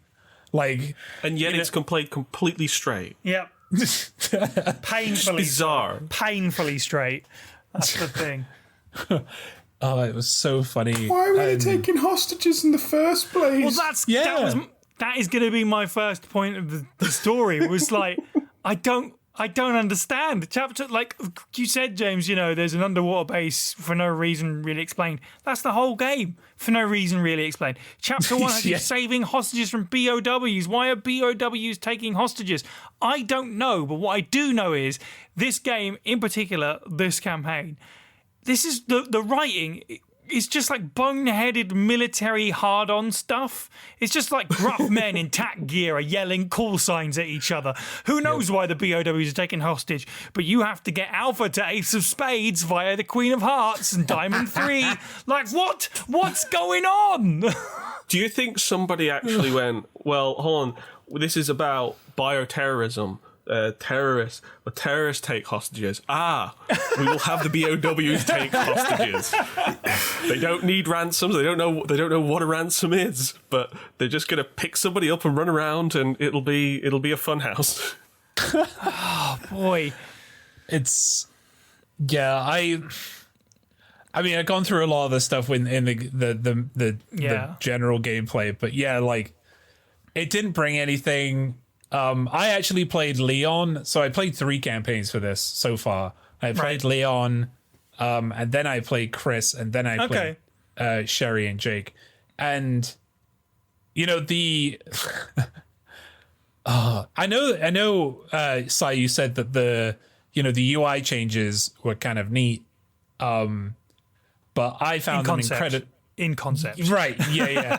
I found them incredibly distracting because, like, I only just got used to Leon's overlay. Yeah. And now you're introducing a circle overlay. And now you're introducing... And then in the Jake and Sherry one, you introduced a remake of his overlay halfway through. Like, I forgot about that. And it's just... like, it did make... it. I think probably consistency or the inconsistency of this game, like, is just on full display.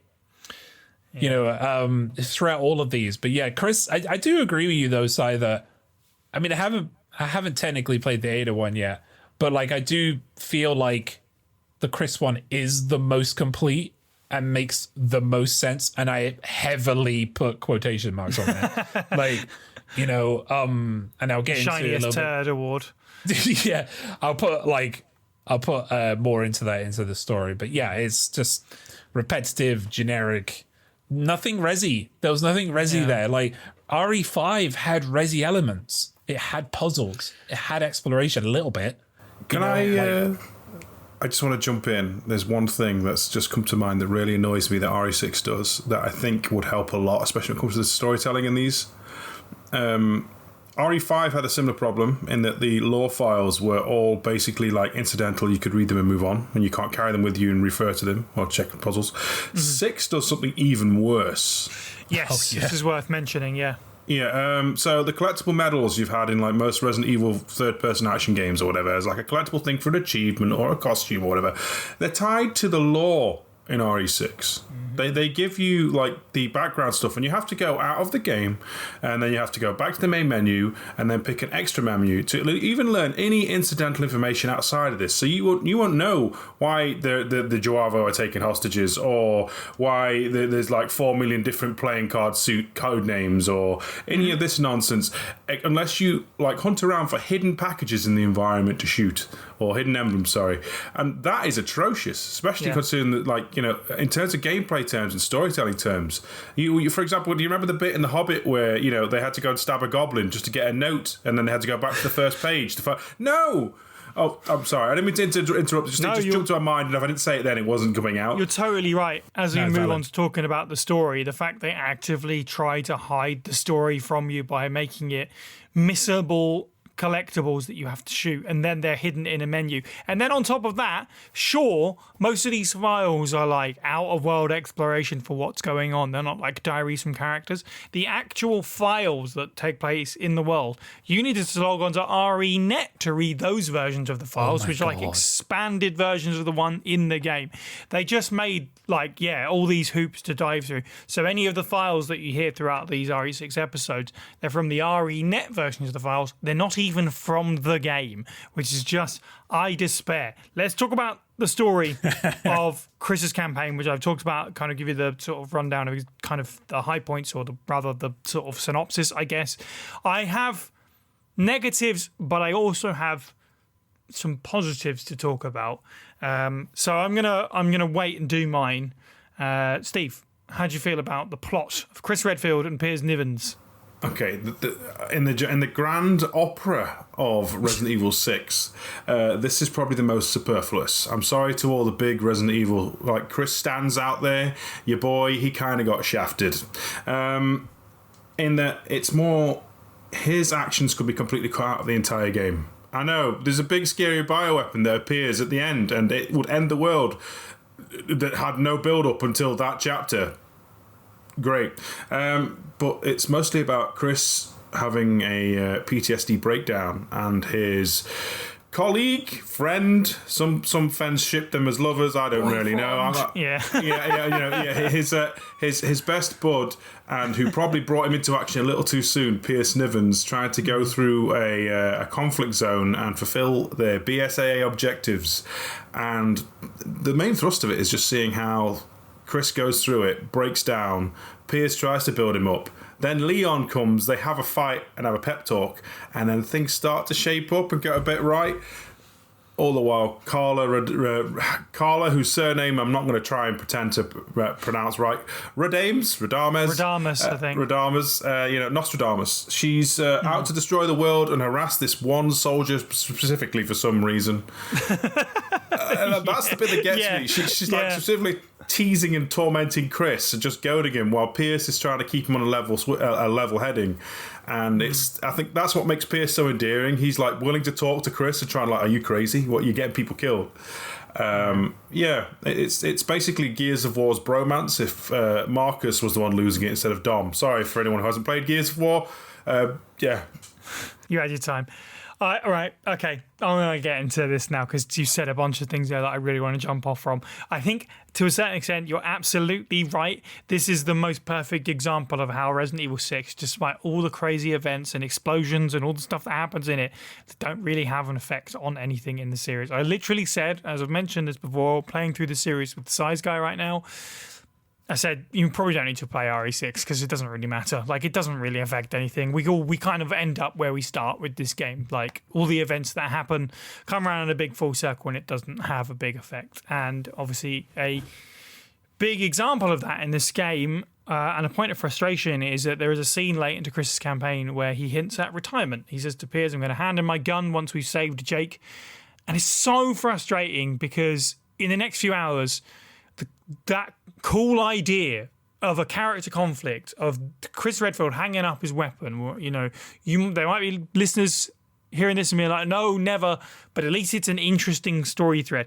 It all just falls apart because we have to kill Piers or leave Piers to die because he becomes mutated, and Chris must carry on in his honor. So I guess the lesson of Chris's campaign in RE6 is, you must carry on because other people sacrificed so much, which I think it's trying to say something profound there. But that's not great, and it makes Chris look like an asshole. The whole campaign makes Chris look like an asshole. Yeah. Like, an amnesia plot sucks, but also he's like a massive... He's a sexist throughout this. He's a massive sexist throughout this campaign. It's so weird. Like, at the beginning, he's nasty to the bartender, and then he says some really... I know Carter's the bad guy, but the language is so un-Chris-like. It's so bizarre. Mid-mental breakdown, they save Sherry and Jake from, like, a helicopter attacking them. And Piers is like, should we make sure they're all right? And Chris, stone cold, like, the hero of the series up to this point to a lot of people, main character, really stalwart guy, even after losing Jill in RE5, quote, you know what I mean? Turns around dead like, our mission is to kill the BOWs. And he's just basically saying, I'm going to leave them to die. And then proceeds to get half his team killed. This is like not the guy, I know he's had a mental breakdown, and that's probably a really good character moment, but it comes across as a complete 180. Yeah. The problem is, and here's the positive for me, is that some of the ideas under all of this mess are kind of solid gold for me. They just had they needed the focus put on them properly. There's some really interesting storyline potential here that is hinted at but not fully explored with Chris and Jake, which is... I kind of put these characters here because I thought Leon and Ada should be an episode. They're characters that are intrinsically linked. Not really thinking that Chris and Jake's story together here is really important. You have Chris Redfield on his vengeance tear trying to track down Ada Wong, who, yes, you're right, Steve, for whatever reason, is just running around going, tee, and running away from Chris while she's trying to do her world domination, is also equally more interested in just winding him up. But he's beset on vengeance. And he also thinks that Jake is owed vengeance for the fact that Chris killed his estranged father. Or, estranged might not be the right word. He never met him. But then there's the scene where there are a few tense scenes about do they know who each other are. And we get to the point where they do know what's up. And Chris admitted to Jake that, I know your dad. I killed your dad. It was business and it was personal. And he gives Jake the chance, even at the end of the world, to kill him and get his vengeance, because that's what he thinks people want, maybe? I don't know. And Jake spares him because of, and we'll talk about this later, the impact that Sherry as a character has had on his personality. And it's massively important for Chris's arc because his whole story is about his drive for vengeance. And then this moment where he presents himself kind of, take aim and fire, and Jake spares him. I think his hint at retirement probably should have come after that scene rather than before. He should have had his personality shift around this time and kind of gets over his own rage and his own obsession. All of that stuff is buried under all the muck in this game, and that's so interesting. If the story was more about that, and I haven't played Leon and Ada's campaigns for the podcast yet, so I might change my mind in a month when we get there. I feel like that stuff is superfluous or a different game. This should have been about the relationship between Chris Redfield and the sudden appearance of a Wesker who's got complicated feelings about why his dad isn't around. Maybe it's a little bit overdramatic and silly, but I couldn't help but watching those scenes and be like, there's something here. And it's like 2 minutes of gold in a 60-hour game of slop, unfortunately. James, how do you feel about the campaign of Chris, story-wise? I didn't think about that. It's a great point you made, Si. Yeah, thank you. You've turned. You've given me a little bit. I've tried desperately to see good in this game. Yeah, there's like a little bit of light that's just shined through this sandwich. I am going to be critical again, like, of the writing here, like when it comes to the story. Because, I mean, anybody who's followed action movies or any kind of character writing at all knows that Chris hammered those nails into Piers's coffin so many times during this entire campaign. Yeah. And it was so forced. And it wasn't, I'm not talking about characterization here. I'm not talking about Chris Redfield as a character. I'm talking mechanically, the writing was bad. You know, like it was, he was consistently saying, you know, when we get out of here, you know, it's like the guy saying, oh, that bus almost hit me, and then gets hit by a bus. You know, he was constantly doing that with Piers throughout the bloody thing. And then you got Piers. Listen, I love Piers, right? But this kid, like, brought Chris out of retirement. The warning signs were all there. And then he Pikachu faced when Chris was an asshole and was also not up to the challenge. You know, consistently, like it happened like 3 or 4 times. He was consistently going, oh God, Chris isn't actually my hero. He's actually just a traumatized middle-aged man, you know? And it was heartbreaking in a way. I think it would have been more heartbreaking if they just spent a little bit more time on it. Like, and like kind of nurtured what you were talking about, Sai, as well.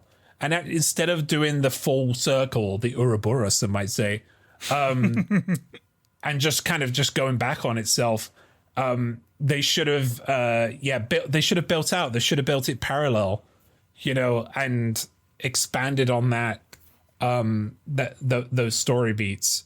Piers dying, I don't believe he did die, but you know, I don't believe Lisa Trevor died either. So what can you do? You know, people, Wesker, don't die in explosions, despite them being dead on the floor on camera. So I don't believe he's dead. He's probably in the bottom of the ocean, having a great time. Yeah, God, it is, when you think about the story of Chris's campaign, it's just very simple, isn't it? Like you said earlier, Sai, it's just soldier men in soldier land doing soldier things. Yep. And it's really forced trauma. Yeah. Like it's not thought about. It's not that, you know, writers who have actually researched this trauma, like, or kind of gone through it, you know, with other people and got experience. That's why it feels so muddled, because it's not been thoroughly thought out. And I wish it did, because I really do like Piers, and yeah, I think he deserved more. He just wanted a hero, and I wish we got more information about Piers. And like we mentioned about those story things earlier, they could have worked if they actually added anything to the overall universe, but they never did. Just like the game didn't. You know. Well, exactly. Yeah. It introduces characters like Piers and then, you know, kills them off in one go. It's just, it sucks because there's so much potential in that. And the more you think about it, the wasted potential of it is so frustrating, because Chris getting, you know, fueled with rage and vengeance over this team that we're not that invested into because we didn't know them as the player. But maybe there's something in that. It's like, okay, so, but why? Why this? And, you know, if he could have a moment to be like, I never got to avenge the Stars team properly because there was no one person I could attribute the blame to, and or Wesker killed Spencer and took that opportunity away from me. Like, they never talk about why. Okay, so why are you specifically, like, where has this vengeance come from that we've never seen before? Where is this like a trauma build up? But no, it's because it's like a single encapsulated story. They probably didn't even think about it that deeply. But yeah, I think that's it. I think literally they didn't want to go too deep.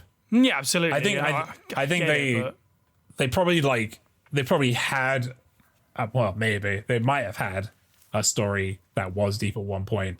Yeah, maybe. But this is Resident Evil. We don't want to go too deep. Let's make this as shallow as possible. But unfortunately, the rest of the game is also shallow in every aspect. Jordan, any thoughts on Chris's story? Yes, and I will firstly make the observation that this game obviously very much was intended to be sort of shaped around sort of like being a big Hollywood blockbuster movie. It frames all of its gameplay like that, frames its cutscenes like that. And it felt very much, when it comes to sort of storytelling or any kind of writing or any kind of depth to the characters, it kind of felt very much like, you know, when maybe a TV series ends up getting a movie special, or just gets a full blown movie, and you have all this kind of depth with a television series, and then so the movie ends up feeling more like an event. You're not really going to have any kind of meaningful depth to any kind of characters. It's really going to be a big crescendo. It's going to be whatever was being paid off beforehand. But these movies, spin-offs, they're common within TV shows and anime and stuff like that. And they can be fun. They can be very bombastic, but you don't necessarily take away anything of major sort of storytelling value. You're not really necessarily going to be pushing the characters. You're just going to be reaching certain event conclusions. And that very much feels like what Resident Evil 6 was aiming for. As such, it ends up having a bunch of campaigns that are simply too short and too shallow to really explore anything that previous Resident Evil games have.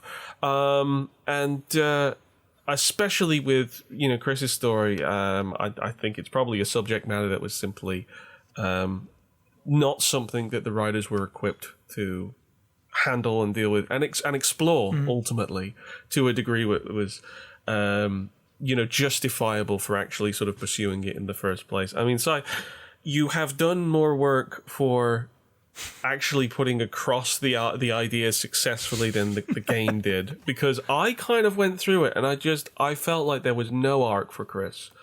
And granted, a lot of it is heavy emphasis on the final scene, when he's back in the pub eating a meal and then he's get called out to a job and he just goes out and does it. I was like, is that the conclusion?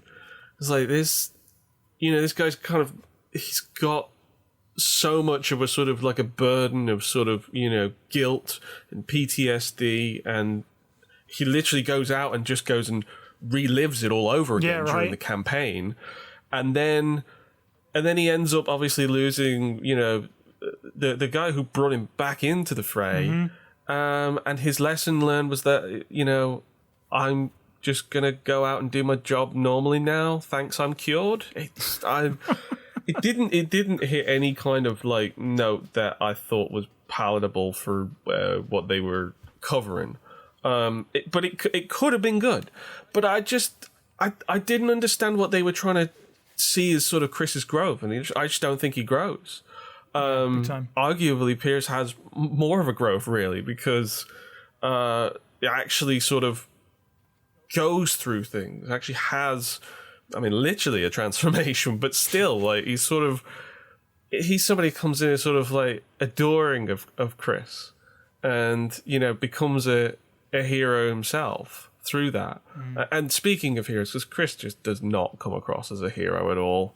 Like, he's just a face on a cardboard box. Like, it is just so thin, and he is such a dick. That opening scene, I get it. Like, he's going through it, and he's drinking, but it is like, wow, he is, and he'll never reclaim this either. Like, if you're a character and you're being like such a big knob to everybody, the payoff is that you will eventually be a jam-up guy by the end of it. And I don't even think that Chris really did that. Like, he sort of softened a little bit, but I just thought, yeah, somebody's going to tick you off and you're still going to be just as vile to them.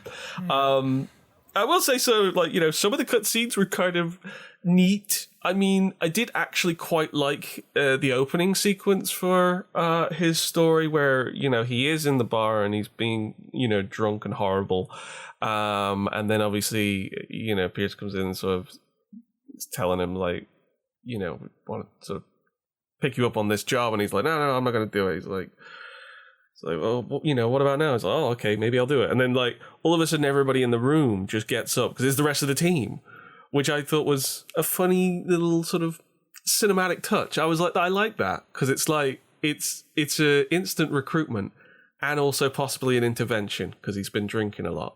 So they're all there just to tell him, let's get you sorted out, Chris. Like, come on, let's go shoot up some Spider-Men. You just reminded me, Jordan, actually, that those end credits, the outfit that Chris is wearing is actually very reminiscent of Village Chris. Yes, I noticed. Yes, we did the Leo DiCaprio point at the screen. I know that turtleneck. And now, reading the file, report on Jake Muller from Resident Evil 6, Alicia, who you can find on Casting Call Club at AliciaVO. Mr. Simmons, the mission to find the son of Albert Wesker has been completed. I have confirmed that Jake Muller is the biological son of Wesker. Name, Jake Muller, age 20. Citizenship, Republic of Edonia. Physical characteristics, Caucasian, 190 centimeters, blue eyes.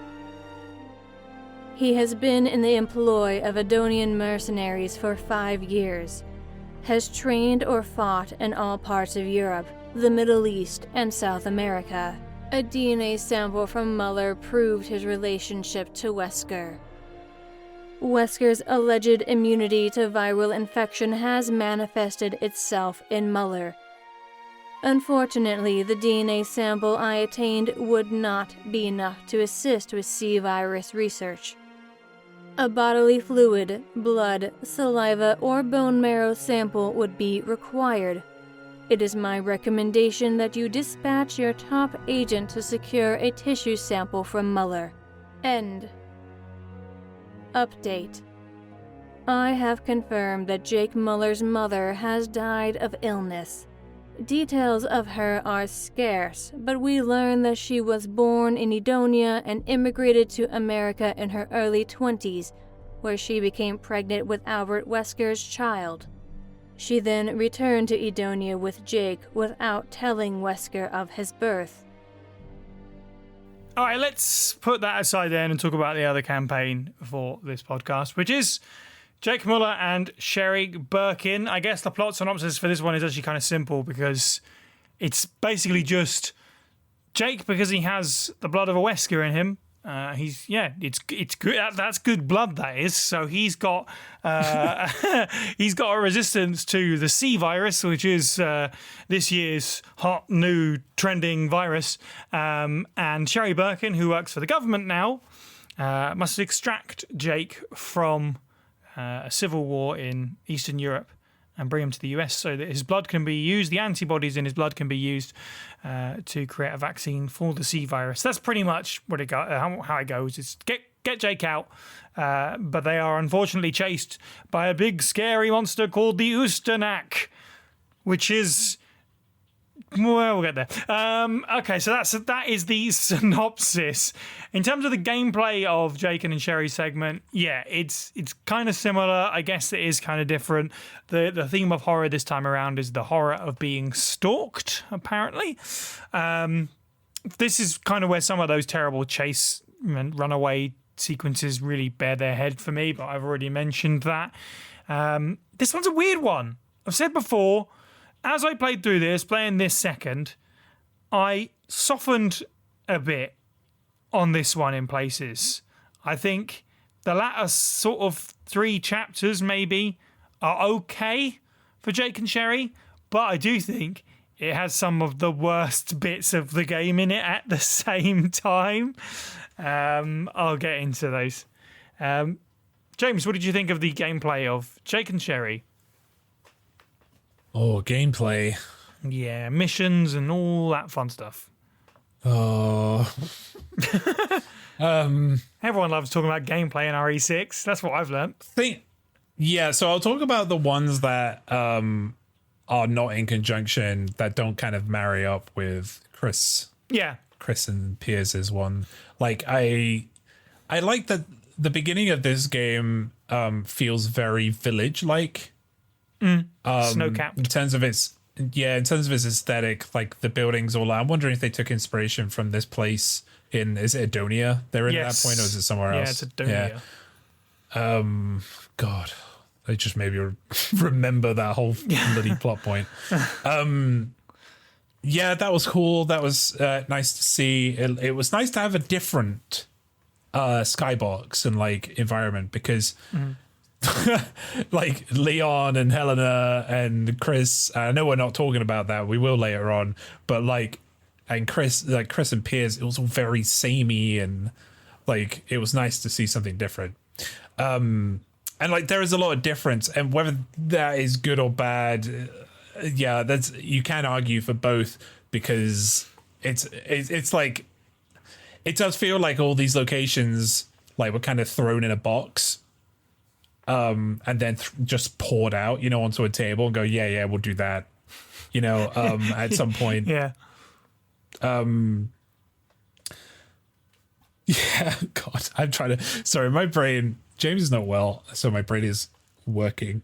Not working. That is the opposite.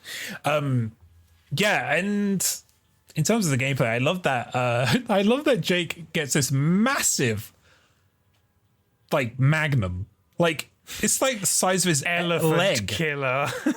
Yeah, like, you know, there's a scene right at the end where like Sherry holds up, and I think it's the size of half of Sherry. You know, it's like it's a massive thing. You know, Barry would be jealous of that cannon, I think. Sorry, guys. I'm really trying to find, like, kind of, because I've been so critical. I'm trying to find better things to say, but the gameplay is the gameplay, and it's trash. Yeah. And, like, I can't say much more than that, and it doesn't really improve. Like, Jake does feel a bit, maybe a bit more responsive. I only played Jake. I didn't play Sherry. I think I played Sherry with Steve, but that was a long time ago, so James can't remember that far back. Yeah. But yeah, I've already said everything I need to say about gameplay. To be honest, if anybody else wants to add stuff, please do, because my brain is shutting down. For what it's worth, there are some elements that make characters. There are some elements, different UI, and each character has at least one slightly different thing when it comes to their combat. Jake has a bit more emphasis on melee, which maybe that's why it's satisfying to play, because you have to rely on melee, you know, in drips and drabs as you run out of ammo, as we've talked about. And he has like that nice like charging palm strike thing, and Sherry has the electro rod thing, which is neat. The zapper. I've said before, and I'll get into this a bit more as we go on, that I always went, Jake, this is Sherry's campaign. I love Sherry Birkin, but I thought, you know what, for this time around, I'll play as Jake. He's kind of the lead character. It's named after him. Let's get that experience in. And I think it actually helped me kind of invest in his character a bit more, which is kind of an allusion to something we'll talk about a little bit further in as we go. Jordan, what did you make of Jake and Sherry's campaign? Any particular mission highlights or anything that stood out to you that was unique to this one, good or bad? Well, it might just be that Chris's campaign sufficiently lowered the bar that I was going to be kinder to this. But genuinely, it didn't take me long for me to realize, actually, I definitely like this campaign more. Maybe even I'm having a bit of a fun. I think I'm having fun. I think part of it was the fact that it had variety. It didn't just feel like two locations as a block. There's just a bit more going on. It's not like you're necessarily globetrotting or anything like that. But I did think that there was a bit more effort put into the actual environments that you were actually going to be seeing over the course of Jake and Sherry's campaign. So I thought that was neat. I thought there were a few flashes of quite clever ideas. Something comes to mind like manning the remote security cameras, which some of them have turrets on, to help Sherry as she's sort of working her way through, and then using those cameras to then figure out the passcode for the door that you're locked behind. I was like, that's neat, and that just kind of snuck up on me. And I was like, that's pretty cool. I think the fact is, you're playing as Chris, and while you do have, like, you know, quick time events and vehicle sequences, you know, bloody fighter jet and so on, so much of it is just running and gunning, and that got extremely monotonous very quickly. Whereas Jake and Sherry's campaign throws in some stealth sequences, and not even like just military stealth sequences. You're sneaking up to weird flies and just slapping him across the back. Good job, buddy. Why don't you take a snooze? And that was pretty neat. It was weird. It almost felt like a spin-off game in how unserious it was taking itself. But ironically, that is extremely appropriate for RE6. You need to kind of have some tongue-in-cheek, and not just in your story, not just in your characters, but in the actual gameplay itself. If this is going to be a box of tricks, which they seemingly wanted it to be, then it needs to look more like Jake and Sherry's campaign, ultimately. Something that gives you a real sort of capsule of sort of variety and stuff. The weaker aspects, unfortunately, were, outside of the general gameplay. The vehicle sequences were pretty poor. You just can't drive properly. So, why there are just so many driving sequences was beyond me, because the motorcycles segments were just death. I just didn't feel like I was riding a motorcycle, because you can barely turn. You can turn on your motorcycle about as much as you could on the boats, and they weren't even real boats. They were just big rectangles. They had no finesse to them whatsoever. So they were horrible. They were end of Sonic Colors horrible of trial and error, restart. But then it would have sequences where you kind of running around the palace and looking for medals and stuff, or just going through just going through different sequences that throw something new to you and say, okay, try this now. And probably the highlight is the almost finale, where you have what's this, Ustanak? Yeah. Yeah. I misread it the first time as Ustank, and that's all I called it for the rest of the time. The penultimate fight that you have with Ustank is just dumb. It's just Jake just saying, he throws down his weapon, and then Ustank kicks it away, and Jake's just oh, all right then, and puts up his fist, and I was like, oh my gosh, they're gonna go mano a mano, and then he literally said mano a mano. I was like, ah! I was like, yes, this is so stupid. I want this. Oh my gosh, you could throw haymakers and everything. And I was like, this, weirdly enough, I could have actually taken a longer campaign of this, because it was just so unserious. And thankfully, the actual story itself is a bit lighter than Chris's, so it's not like it was even clashing with anything sort of story-wise. So it was just a bit more fun. I'm probably over-egging it a bit. There's still, obviously, lots of mechanical issues with it, but I felt that there were lots of distractions that maybe took me away from that main portion of run-and-shoot gameplay, and probably that's why I'm a little bit softer on it. But yeah, it was all right. Yeah, I think talking about the mano a mano fight, it's almost like the logical continuation of the boulder punching thing, right? It's almost literally, where it's we're surrounded by lava and there's a monster on a rock and we get to punch it to death. One of the things that I really didn't like about this was the bike chase thing. That I thought the whole area was really, really bad, for all the reasons you mentioned. But also, it's really funny playing this solo and just being previously I would have played this as Sherry, so presumably I'm sat at the back of the bike while the AI controls the bike and I'm shooting monsters. But then when you're playing as Jake and you're driving the bike, my NPC Sherry just didn't bother to shoot any NPCs at any time. So it proved that entire thing is not really gameplay. It doesn't matter if you shoot things or not if you're player 2. Because the NPC version of that character doesn't, and it didn't make a difference. Also, throwing obstacles that I can't react to quick enough in my path is not difficulty. Having to restart a checkpoint just because I didn't know all of a sudden there was going to be a car there or whatever coming out of nowhere. That stuff, that really sucks. And just when you think that the QTE thing in the game isn't as bad as everyone makes it out to be, because it's been a while since you've had a particularly egregious one, the bike ride one has a really obnoxious one that's really wild.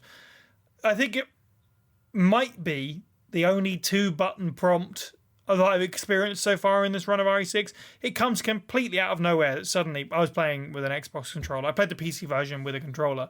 Suddenly, I had to press X and A, and at no point up to that in the game, I don't think I'd ever been asked to press 2 buttons. So I panicked and failed that one. That was particularly irritating. My other one is, and I think you're right. Like overall, I did enjoy this more, and I think the tone is better for the story. But unfortunately, some of the variety leaves me cold because Chapter 2, I think, is one of the worst missions in Resident Evil history. It's just a complete mess of stuff. Like, you get dumped into this snowscape and it's really dark, and then it's really white because you're in a snowstorm. So it just sort of moves from dark to white over and over again. It's really hard to navigate. There's this big dumb slope that if you are climbing up on foot, if you get shot and get knocked on your ass, you slide all the way down to the bottom, which could be quite funny the first time, but then it gets really frustrating. And you have to knock an enemy off a snowmobile in order to make it up more safely. And you can drive the snowmobile around, but the snowmobile just is horrible to control. And also, you can lose it off a cliff, it turns out. That happened to me. It fell off a cliff, so I lost it. Which is fine, because up until that point, I was already sick of getting off the snowmobile in order to press the LB button to use the search function, which the game tells you where the objective is. Because, again, I was sick of trying to navigate to the objectives in this horrible area of the game. So I had to keep getting off the snowmobile to figure out the direction I was going in until I ran out of snowmobile and it went off cliff.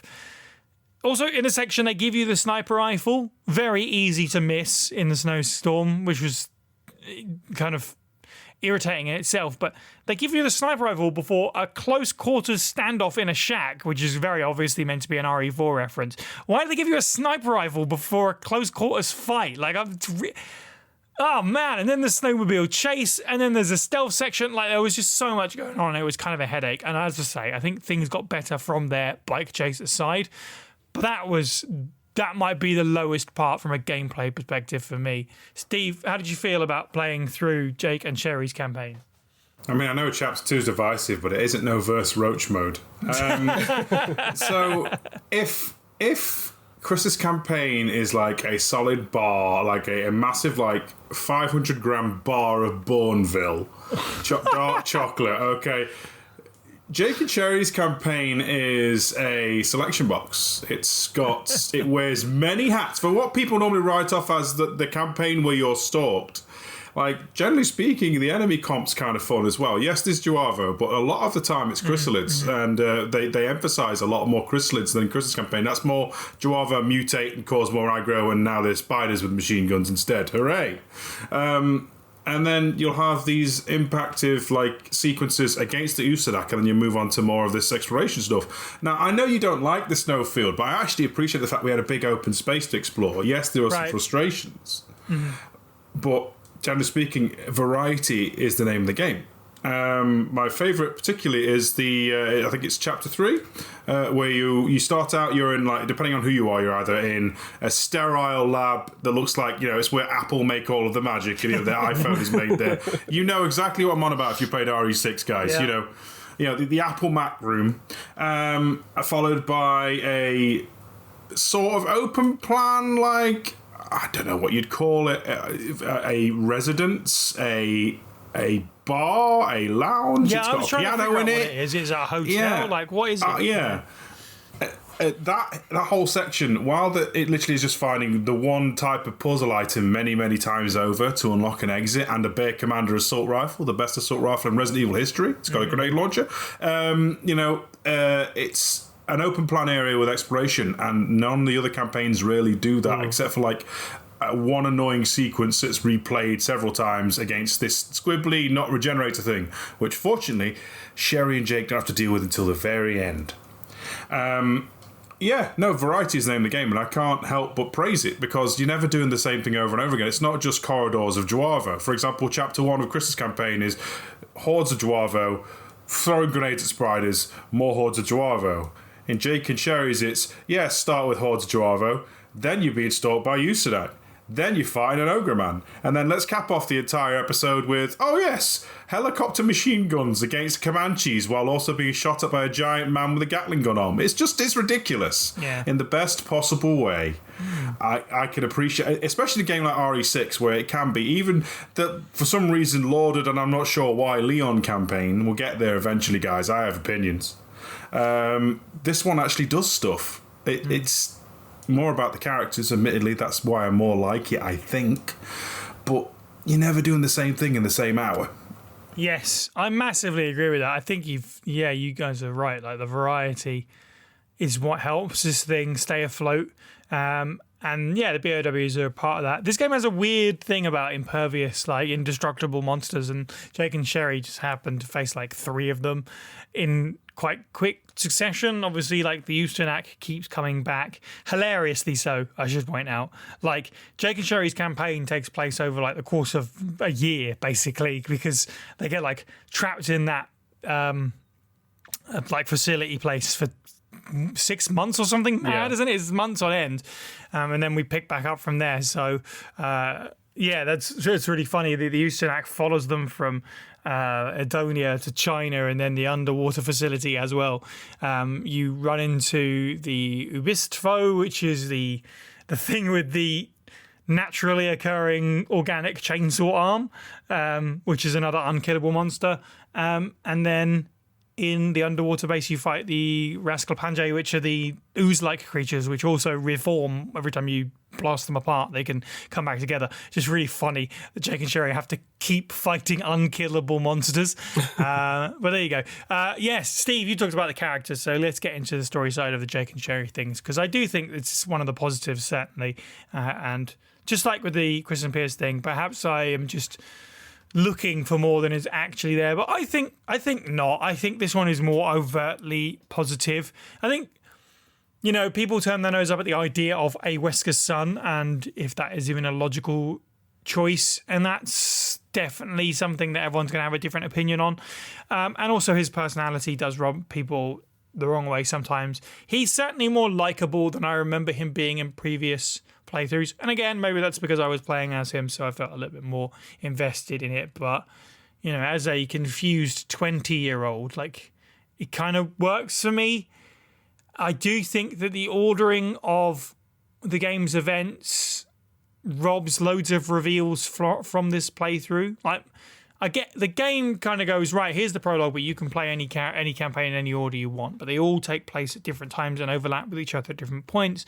That playing like a timeline order of events is quite difficult to do.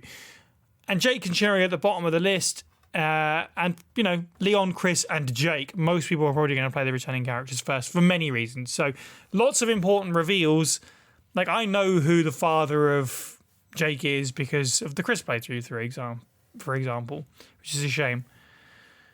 But the cutscenes between Jake and Sherry are really great. I think it's a true diamond in the garbage dump, this one. I really love how their partnership evolves throughout the story, and you can see the effect that, wholesome Sherry sees good in people, the personality that she's gained from being saved from the awful things that happened to her in Raccoon City, and the effect of her heroes in Leon and Claire have had on her, as opposed to Jake, who's grown up with nobody. And has become a sort of cold-hearted mercenary who asks for $50 million to save the world. And how he changes over the course of the story. I've alluded to the revenge thing. I don't see Jake and Sherry as a romantic thing personally. I get it if you do. But man, yeah, the stuff between them over the course of the campaign just really works for me. Coming right down to the end where they put their hands on top of each other as they escape finally. It's genuinely, I think it's genuinely good, which is quite shocking to say considering how we've torn up the rest of this game. I think it's, for what it is, it's actually good. This is the true good thing of RE6.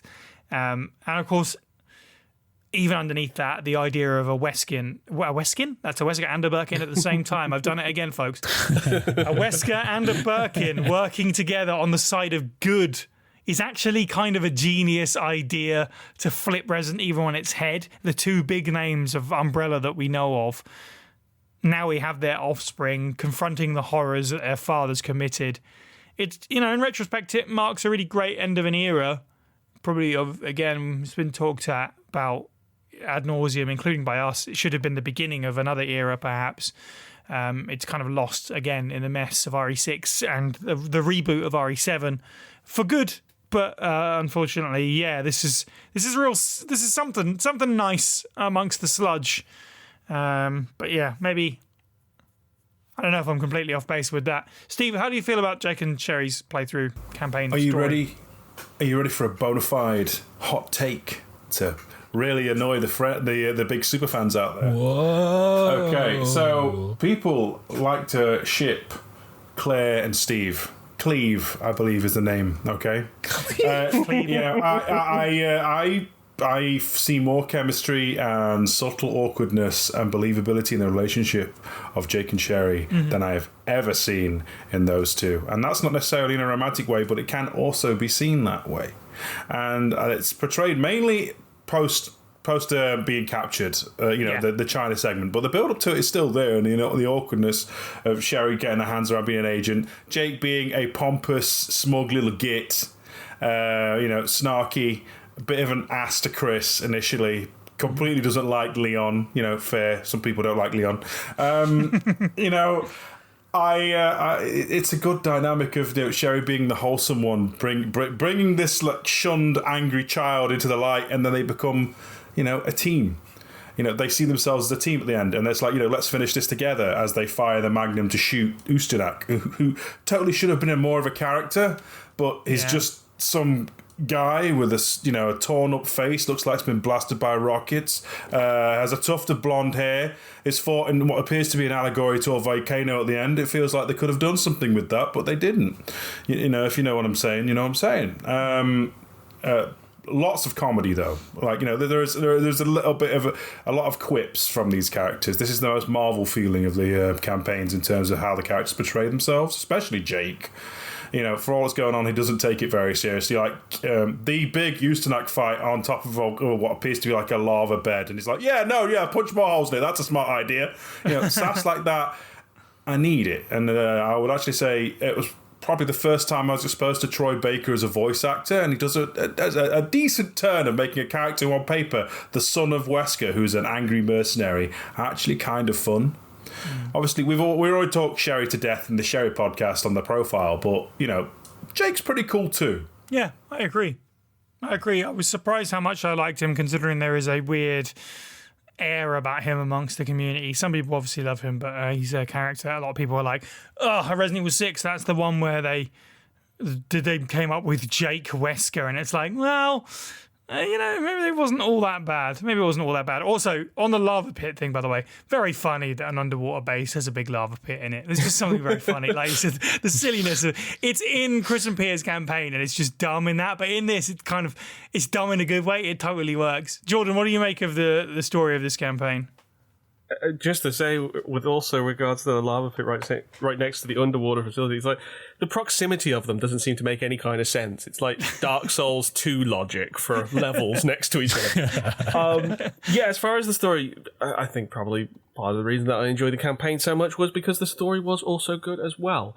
There wasn't necessarily a great deal to the plot, but as it's been touched upon, the characters are great. The dynamic is great. I think probably there could have been a little bit more to it. I think Jake is just about tuned perfectly. Jake Alucard Wesker.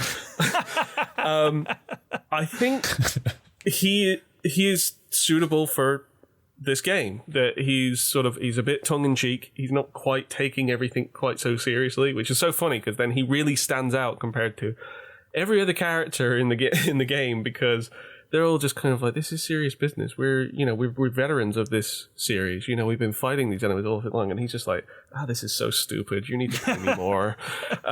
So I definitely like that aspect, and I really did enjoy Jake and Sherry's dynamic. Although I think that they could have allowed Sherry a little bit more attitude to throw back occasionally, because it's Jake's not like such a dickhole that he's like outwardly being an ass.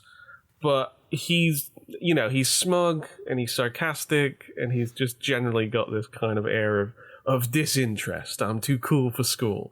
And he throws a lot of that at Sherry, and she just kind of just takes it on the chin. She's very Girl Scout about it and just kind of like, yeah, but I still believe there's good in you and you're a good person and all that stuff. And I feel like sometimes she could have just turned around and just been like, come on now.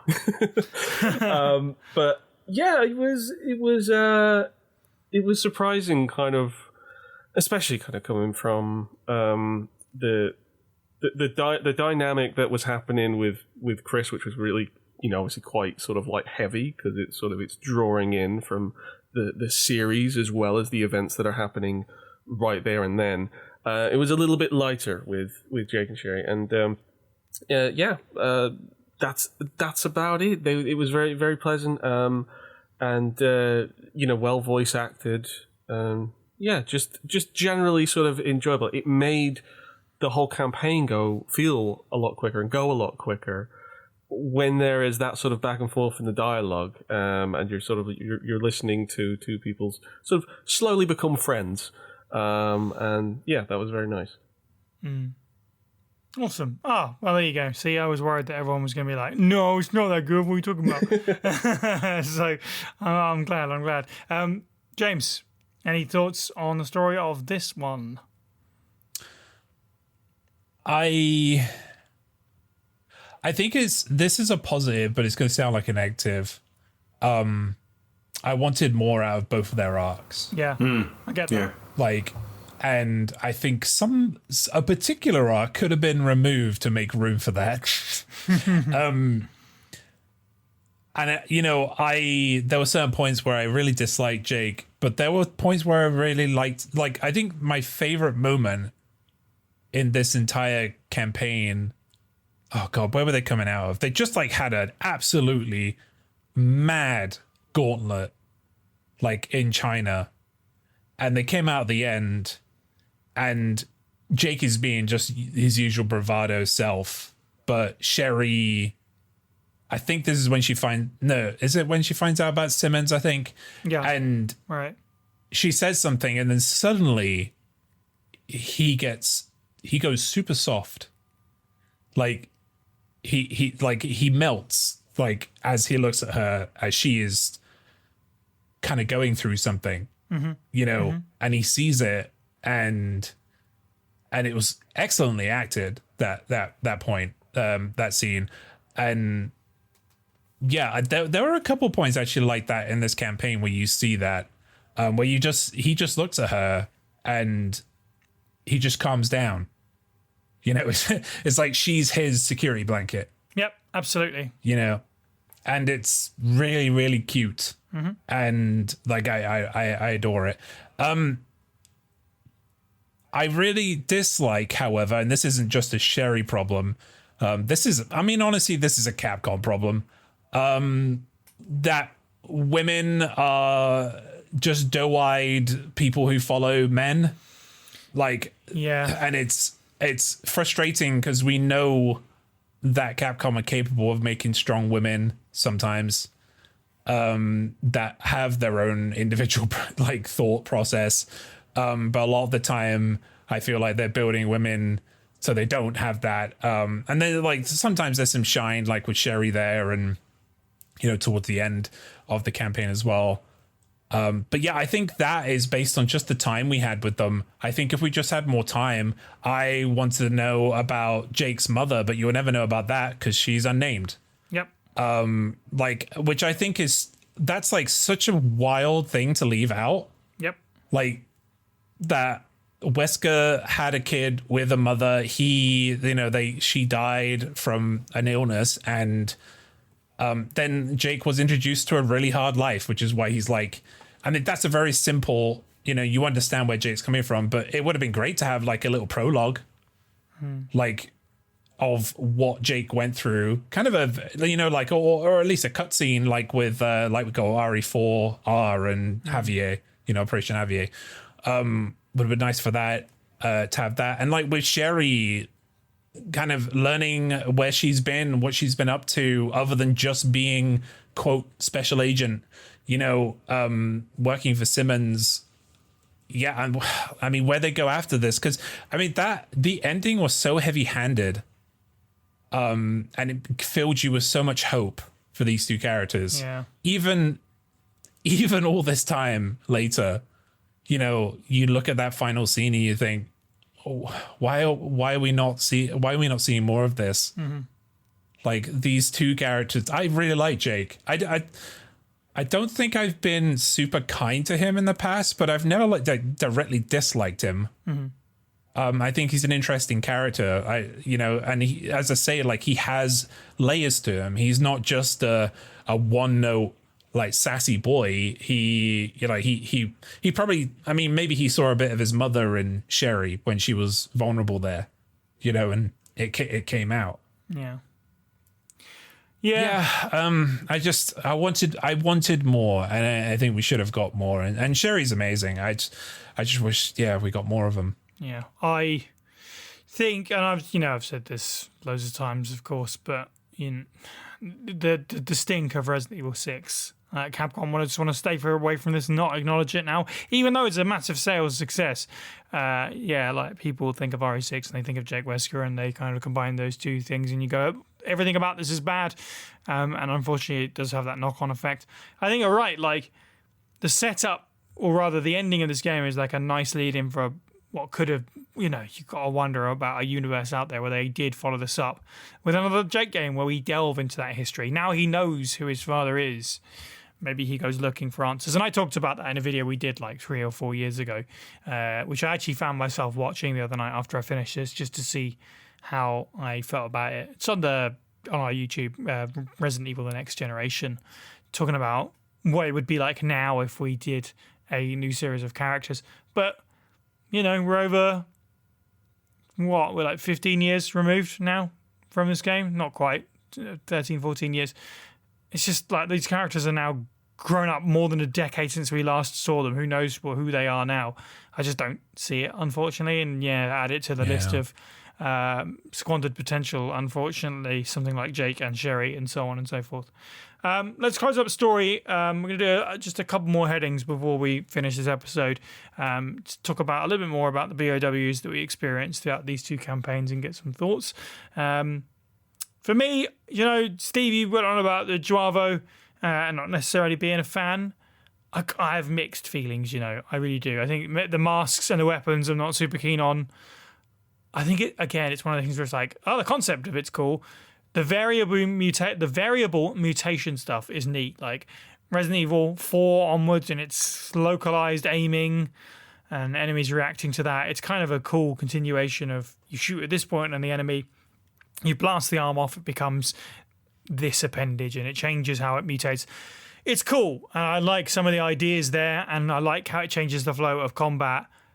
But the Joavo overall, I don't know, the weapon wielding, the fact that it does get repetitive and all the same. I also think, for what it's worth, I don't know what is up with the sound effect they make when they die. We all know that one scream they make. It sounds like it's been filtered down a phone line. Why does it sound that way? It's so weird. I've got a few other notes on other enemies, but just to kick things off with Joavo, I came away with mixed feelings when I thought I was going to hate them, but maybe again it's the allure of what could have been. Steve, any more thoughts on BOWs? Generally speaking, my main problem with the Joavo is they get given like false iframes, and it makes me waste ammunition. I totally get that. The idea and concept seems to be like the Resident Evil answer to something like Dead Space, where you lop a limb off and the enemy changes. That is always going to be a novel idea. I hope if we ever see, this kind of enemy again, a humanoid that you can break apart and it changes how they work. Very fun, very dynamic. Just don't make it so they're an unkillable bullet sponge and then they fall over like a mannequin. The chrysalids, they're very slow to deploy mostly, but they have a interesting idea as well, and that you could potentially destroy the cocoon before they transform into a fantastically odd creature. You've got like this panther raptor thing that shoots shards. You've got a discount Krogan from Mass Effect. It's kind of fun. And then there's that bug that's like a swarm of flies. It's also a voluptuous woman, but it's actually a little bloated thing, and the first one you meet is from a random soldier dude. Fair enough. Not how I would have pictured it, but all right. Very odd selection. You know, even the transformations of the Chihuahua as well. Like that's a very odd selection. Obviously, there's also the zombies, but we're not talking about them because they're not invited to this podcast. Okay. Right. Can anyone tell me about a notable boss fight besides maybe the snake that's not yawn but is? That's the helicopter. Does that count? Yeah, helicopter. I mean, Ustanak doesn't So count. They're like a persistent enemy, you know. I'm sorry, but the fact that I'm shooting a helicopter in a Resident Evil game and that's the boss fight that's so dumb to me. Is it a BOW now? I mean, it's got grasshoppers on it.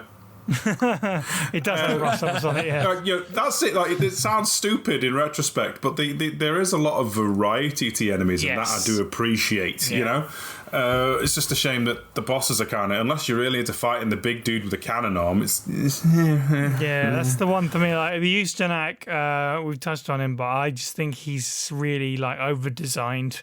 With his multiple changeover arm wannabe nemesis stuff, and also again I said it before, but it's really funny the Game of Thrones way that he seems to hop around the world instantaneously depending on where Jake and Sherry are at that moment. It's very funny. I think the big standout out of the ones that we encountered across these two playthroughs is the Rascaplange, which are the ones that basically look like the U's, which is really weird. I don't know if that was a deliberate thing or, different teams sharing notes because Revelations came out the same year or what, but it has the same kind of movement, the same sort of posture, the weird sucky face thing. That it's an ooze. It's basically an ooze, except, when you break it apart, it kind of crawls its way back together again. It's almost like the idea of horror crossed their mind at one point with that monster. It doesn't really fit in the game because it's not a horror game, but it's like that one's kind of cool. But I think overall they're not as bad as they could be. We are firmly following RE5 in the and we've been in this up to Village in the territory of just random monsters now without a lot of explanation why the virus just does different things to different people for reasons. But at least the variety keeps things interesting, certainly. James, thoughts on BOWs? My absolute I hate the Spec Ops dudes. Yeah. Oh yeah. Those guys suck. I absolutely hate those dudes. One, because they suck to kill, and two, because they're firing rocket launchers in a contained unit under the sea.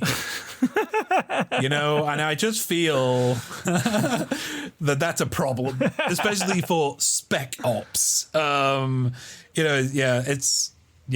kind of made me laugh. Do you know what's even funny is that the first time I saw a rocket launcher on one of those guys, it was in the tiniest room. Like, you walk into a room and there's just a guy behind the table. It's like, hello. And he just fires a fucking rocket launcher at you. Like, I'm like, whoa, bro. Like, that's what the hell? Like, what? But yeah, I think my favorite, I remember looking at the Silent Hill nurse with no clothes on and high heels. Excuse me? And the chainsaw for an arm. Oh, Ubistvo, or however you say it. Sure. I don't speak Serbian, sorry. And I thought, that's kind of a cool design-ish. I loved how fast it was. Like it was blindingly fast at some points, where it was hard to keep up with it. And you don't often see that in horror, which I kind of like. But at the same time, then I kind of looked closer at it and I saw, they put high heels on it, and and then I was like, why'd you put high heels on in a BOW? That makes no sense. And also then I looked at its flesh chainsaw. Yeah. And I was like, oh, okay, it's time to fall apart now. Yeah. A bit now. I also noticed, by the way, that Sherry throughout the entire game was wearing heels as well, like big ones. Of course she was. Yep. Yeah, of course she was. Yeah. Yep. But Sherry's heels are not BOW though. Despite the rumors. Yeah, I'm trying to think who. I think probably the one that probably stands out is I don't know if you say this right, if this is right to say, but the Strelats or the Strelats, the big Krogan things, yeah, Golem like things. I think because at that they got as close to a horror reaction from me as possible, because it was when you first meet them, you're in that room with Chris and Piers, and 3 of them spawn at once from a chrysalids. And they're big ones as well. They're not the small ones. They're big like boss ones. And I was actually scared because I didn't actually know like what to do. But then I realized the shotgun is always the answer to everything. That's right. Yeah. Correct. Yeah, so I think Strelats are probably the standout for me. I like that design. It's cool. Like that you have to blast off their armor before doing any damage, because it means you have to get close to them first. Yeah, but you made a great point about the bosses, because I was trying to think. I hate House. Is it House or Hayos? Hayos, I think. I bloody hate them. It's good to look at, but like, So I just hated. I hated deadly. fighting it. Yeah, I hated fighting it. It was like a big skull cum monster. It looked like. Sorry. But like, I wanted to know more about it. Yeah, and Simmons, the fly. Well, we haven't got to that yet. We haven't got that yet. We haven't got to that yet. You got to hold, Sorry. hold your horses on the Spoilers. fly. That's it. Whole month. Hold your flag. I mean, like, Chaos is a gelatin yeah. with a skull in it, isn't it? It's like, ooh, big bad. No, it's a cum monster. That's what it is. We've got another one to come as well for Yeah. this episode. Jordan, any highlights, lowlights of BOWs for you? Lowlights would be most of the what are they called in this video game? Joavo? Yeah, most of them.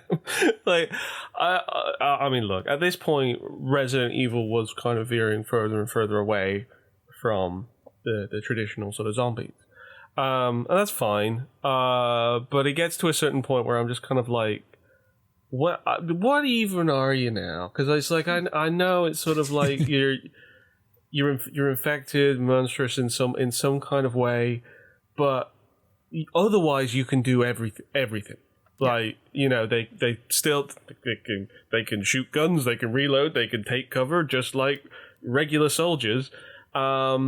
I mean, you know, at one point they're piloting a helicopter, and it's like, I don't even get to pilot a helicopter in this game. Like, Surprisingly, no. yeah, it's just it gets a bit sort of daft, and it does take it out when, you know, they're acting like such typical video game enemies when they literally transform. I thought like the biggest slap in the face of this was that, like, you have enemies that, you know, partway through fighting them, they transform, and the lower half of their body basically becomes a spider. They can crawl around really fast. They can crawl on walls. They can crawl on the ceiling. They can rush you. They can grab you with extra appendages and stuff like that. And then all they do is they just get on the ceiling, and they're still holding their gun. Like, they're still just waving an AK-47. Like, you can be better than this. Like, literally, like, one of the biggest things of Resident Evil throughout the series is that, you know, people seek out the virus or make the virus or even give the virus to themselves because they want to be superhuman. And then you just have these guys acting like regular enemies still. And I suppose, you know, because of the 3 games of 4, 5, and 6 sort of all, you know, tackling these sort of transforming enemies, there's a degree of diminishing returns. You don't get quite that kind of impact as you would in the previous 2 games, and so it all kind of washed over me a little bit. It's like I could see the designs, and I like the designs. There was some, you know, really strange body horror going on, but it was cool. But as enemies, I didn't really feel like I had to change my strategic outlook all that much. A good enemy is meant to kind of like stick with you, and then you dread having to face it again. You think, oh no, I hate facing these guys. Like, it's so tough to kind of get the drop on them or find their weak spots and that. And it's just kind of felt like a hail of bullets dealt with most enemies quite easily, and it really didn't matter what kind of, you know, shape or form they were sort of coming in, and that was just a bit of a shame. And obviously that goes for sort of like most of the enemies in the game, but there were highlights. Obviously the aforementioned cum skull is very, striking, I suppose. Yeah, it's very striking, I suppose. So, something about kind of extremely large humanoid and skull features, sort of final bosses or enemies and stuff like that. It's just, I don't know, it's a little bit creepy, but it works, and I quite like that. Obviously, big shout out to Ustanak, who looks so silly. Look, it doesn't look like a Resident Evil boss. It looks like a House of the Dead boss. Oh my god! Yes. And he's got his little 4-in-1 robot arm, Bionic Commando. I was like, yeah, this is so daft and it's so silly, and I love his persistence. The fact that you have the big old mano a mano fist fight, and he literally goes into lava, and you're thinking, right, that's it, it's done. And then Jake and Sherry make their escape sequences, and I even thought to myself, it would just be so typical of Ustanak to kind of come back as a ghost and fight him one more time. But sure enough, he shows up 12 seconds later, and he's still fighting. He's just he didn't hear no bell. He's going for one more round. So weirdly enough, I suppose through sheer persistence, Ustanak endeared themselves to me, and so it's fair enough. And then the only other enemy that really kind of stuck out that I was just kind of I gotta make a note on this, evil Roombas in Chris and Piers campaign. Yeah. Oh it was my God. wow. I was like, it's come to this. Yeah. It has come to this. But yeah, that is just about it for me on enemies and BOWs. Yeah, it's so funny about the Joavo. You're absolutely right. And what makes that extra funny to me is that section where Jake and Sherry are holed up and experimented on for 6 months. When you break out, you have to fight some Joavo security guards. So that implies they're just there are Joavo security guards all the time. So they get infected and they just carry on living for months on end. So when they're not fighting people, what are they doing? They're making friends? They Chilling. Going out for a meal? They're playing chess together? What are they doing? Cheeky Nando's. For a cheeky Nando's in China? Sure, why not? It's just, it's so weird. The last thing before we kind of close the podcast is obviously myself, Steve and James will be back for the next episode to talk about yet more Resident Evil 6 campaigns, because we still have 2 to go. But we'll be tagging out Jordan. So we'll save our thoughts on the visuals and the audio side of things until the next episode. But I do want to open the floor again to Jordan to talk about what you thought about your experience with RE6 in terms of how it looked and the way that it sounded. Okay, so visuals first. For context, I played this time on the Switch, although I did play it on Switch 2, so it kind of it goes up to 60 FPS. I think It was already 1080p. And I would say that it's while I think some of the lighting style is a bit sort of dated, it's extremely sort of saturated and way too much contrast going on. Graphically, I think it's it's a pretty good looking 2012 game, and it scales well for resolution. You're not gonna sort of end up kind of seeing any kind of glaring issues, at least as terms of anything polygonal. Textures are a bit rough, but that's kind of expected. I don't think they've really had any sort of updates over the years and that. But yeah, when the game allows for variety in environments, some of those environments can look quite nice. I don't know if there's necessarily any atmosphere though.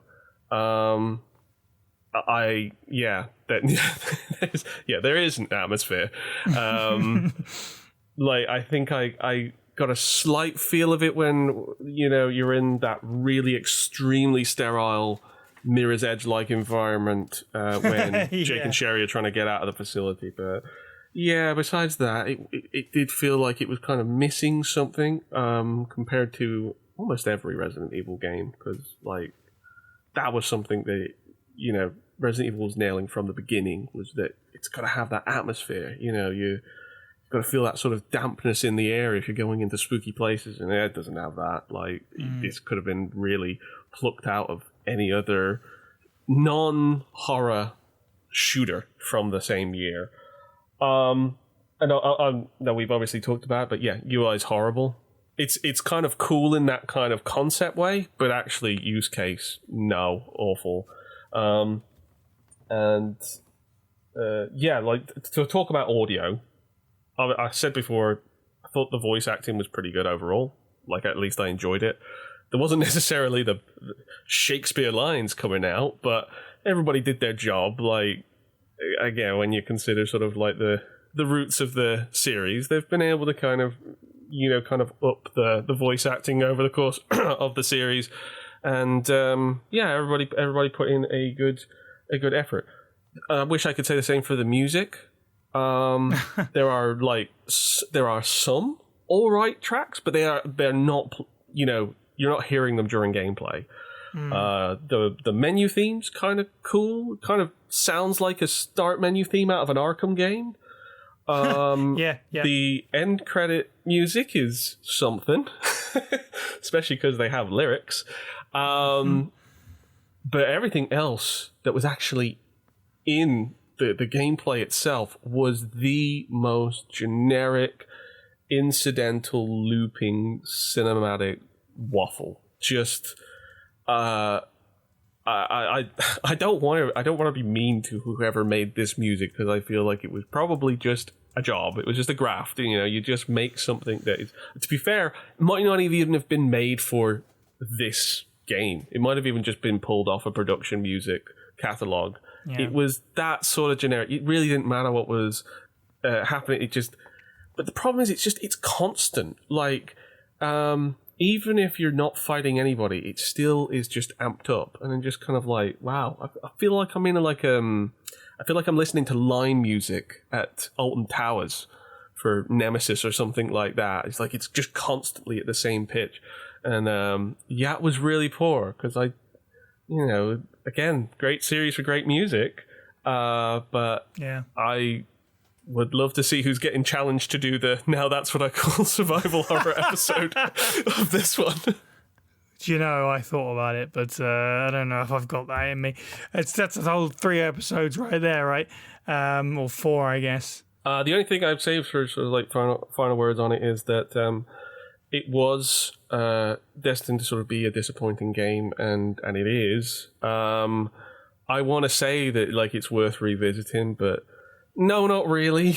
Like, if you haven't played it by now, you're not missing all of that much. And anything that you do like, it's not like it was necessarily going to be picked up and carried on in any kind of way. I find it fascinating as a sort of a contextual piece of Resident Evil history, because it did feel like Resident Evil was going to need to hit a wall at some point in order to restart, and this was the wall. Absolutely. It's so compromised in a creative vision, and it's so strange because like it was kind of coming off the back of 2 very successful games, and I just think it kind of like hit a bit of a tailspin. You mentioned about 600 plus people worked on this.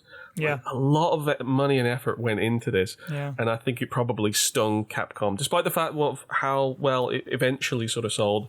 Fact is, they probably looked at it as a degree of rejection from a wider audience, because they didn't catch that wider audience and they alienated the audience that was their core. In that respect, it ends up being one of the most consequential Resident Evil games across the whole series, because after this, we get quite a big reset, and it's worth it in the end. But yeah, besides what it means to the series going forward, you don't otherwise have to actually play this. Mm-hmm. Definitely. But please listen to the podcast about it now and in a month from now. Well, nothing else remains for me but to thank the panel, our contributors, and our community. Join us on the First Aid Spray Discord server to hear the show early, and check out our merch store or our Patreon to support the show. Don't forget that these and our social media links can be found at faspraypod.com. You can listen to the podcast on YouTube, Spotify, Apple Podcasts, and all good podcasting apps. And if you like what you hear, please do leave us a review where you can and spread the good word.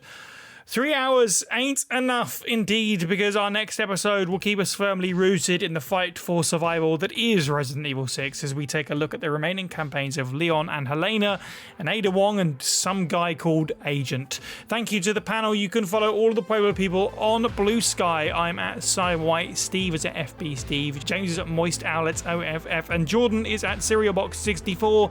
And finally, thank you for listening and have a good week.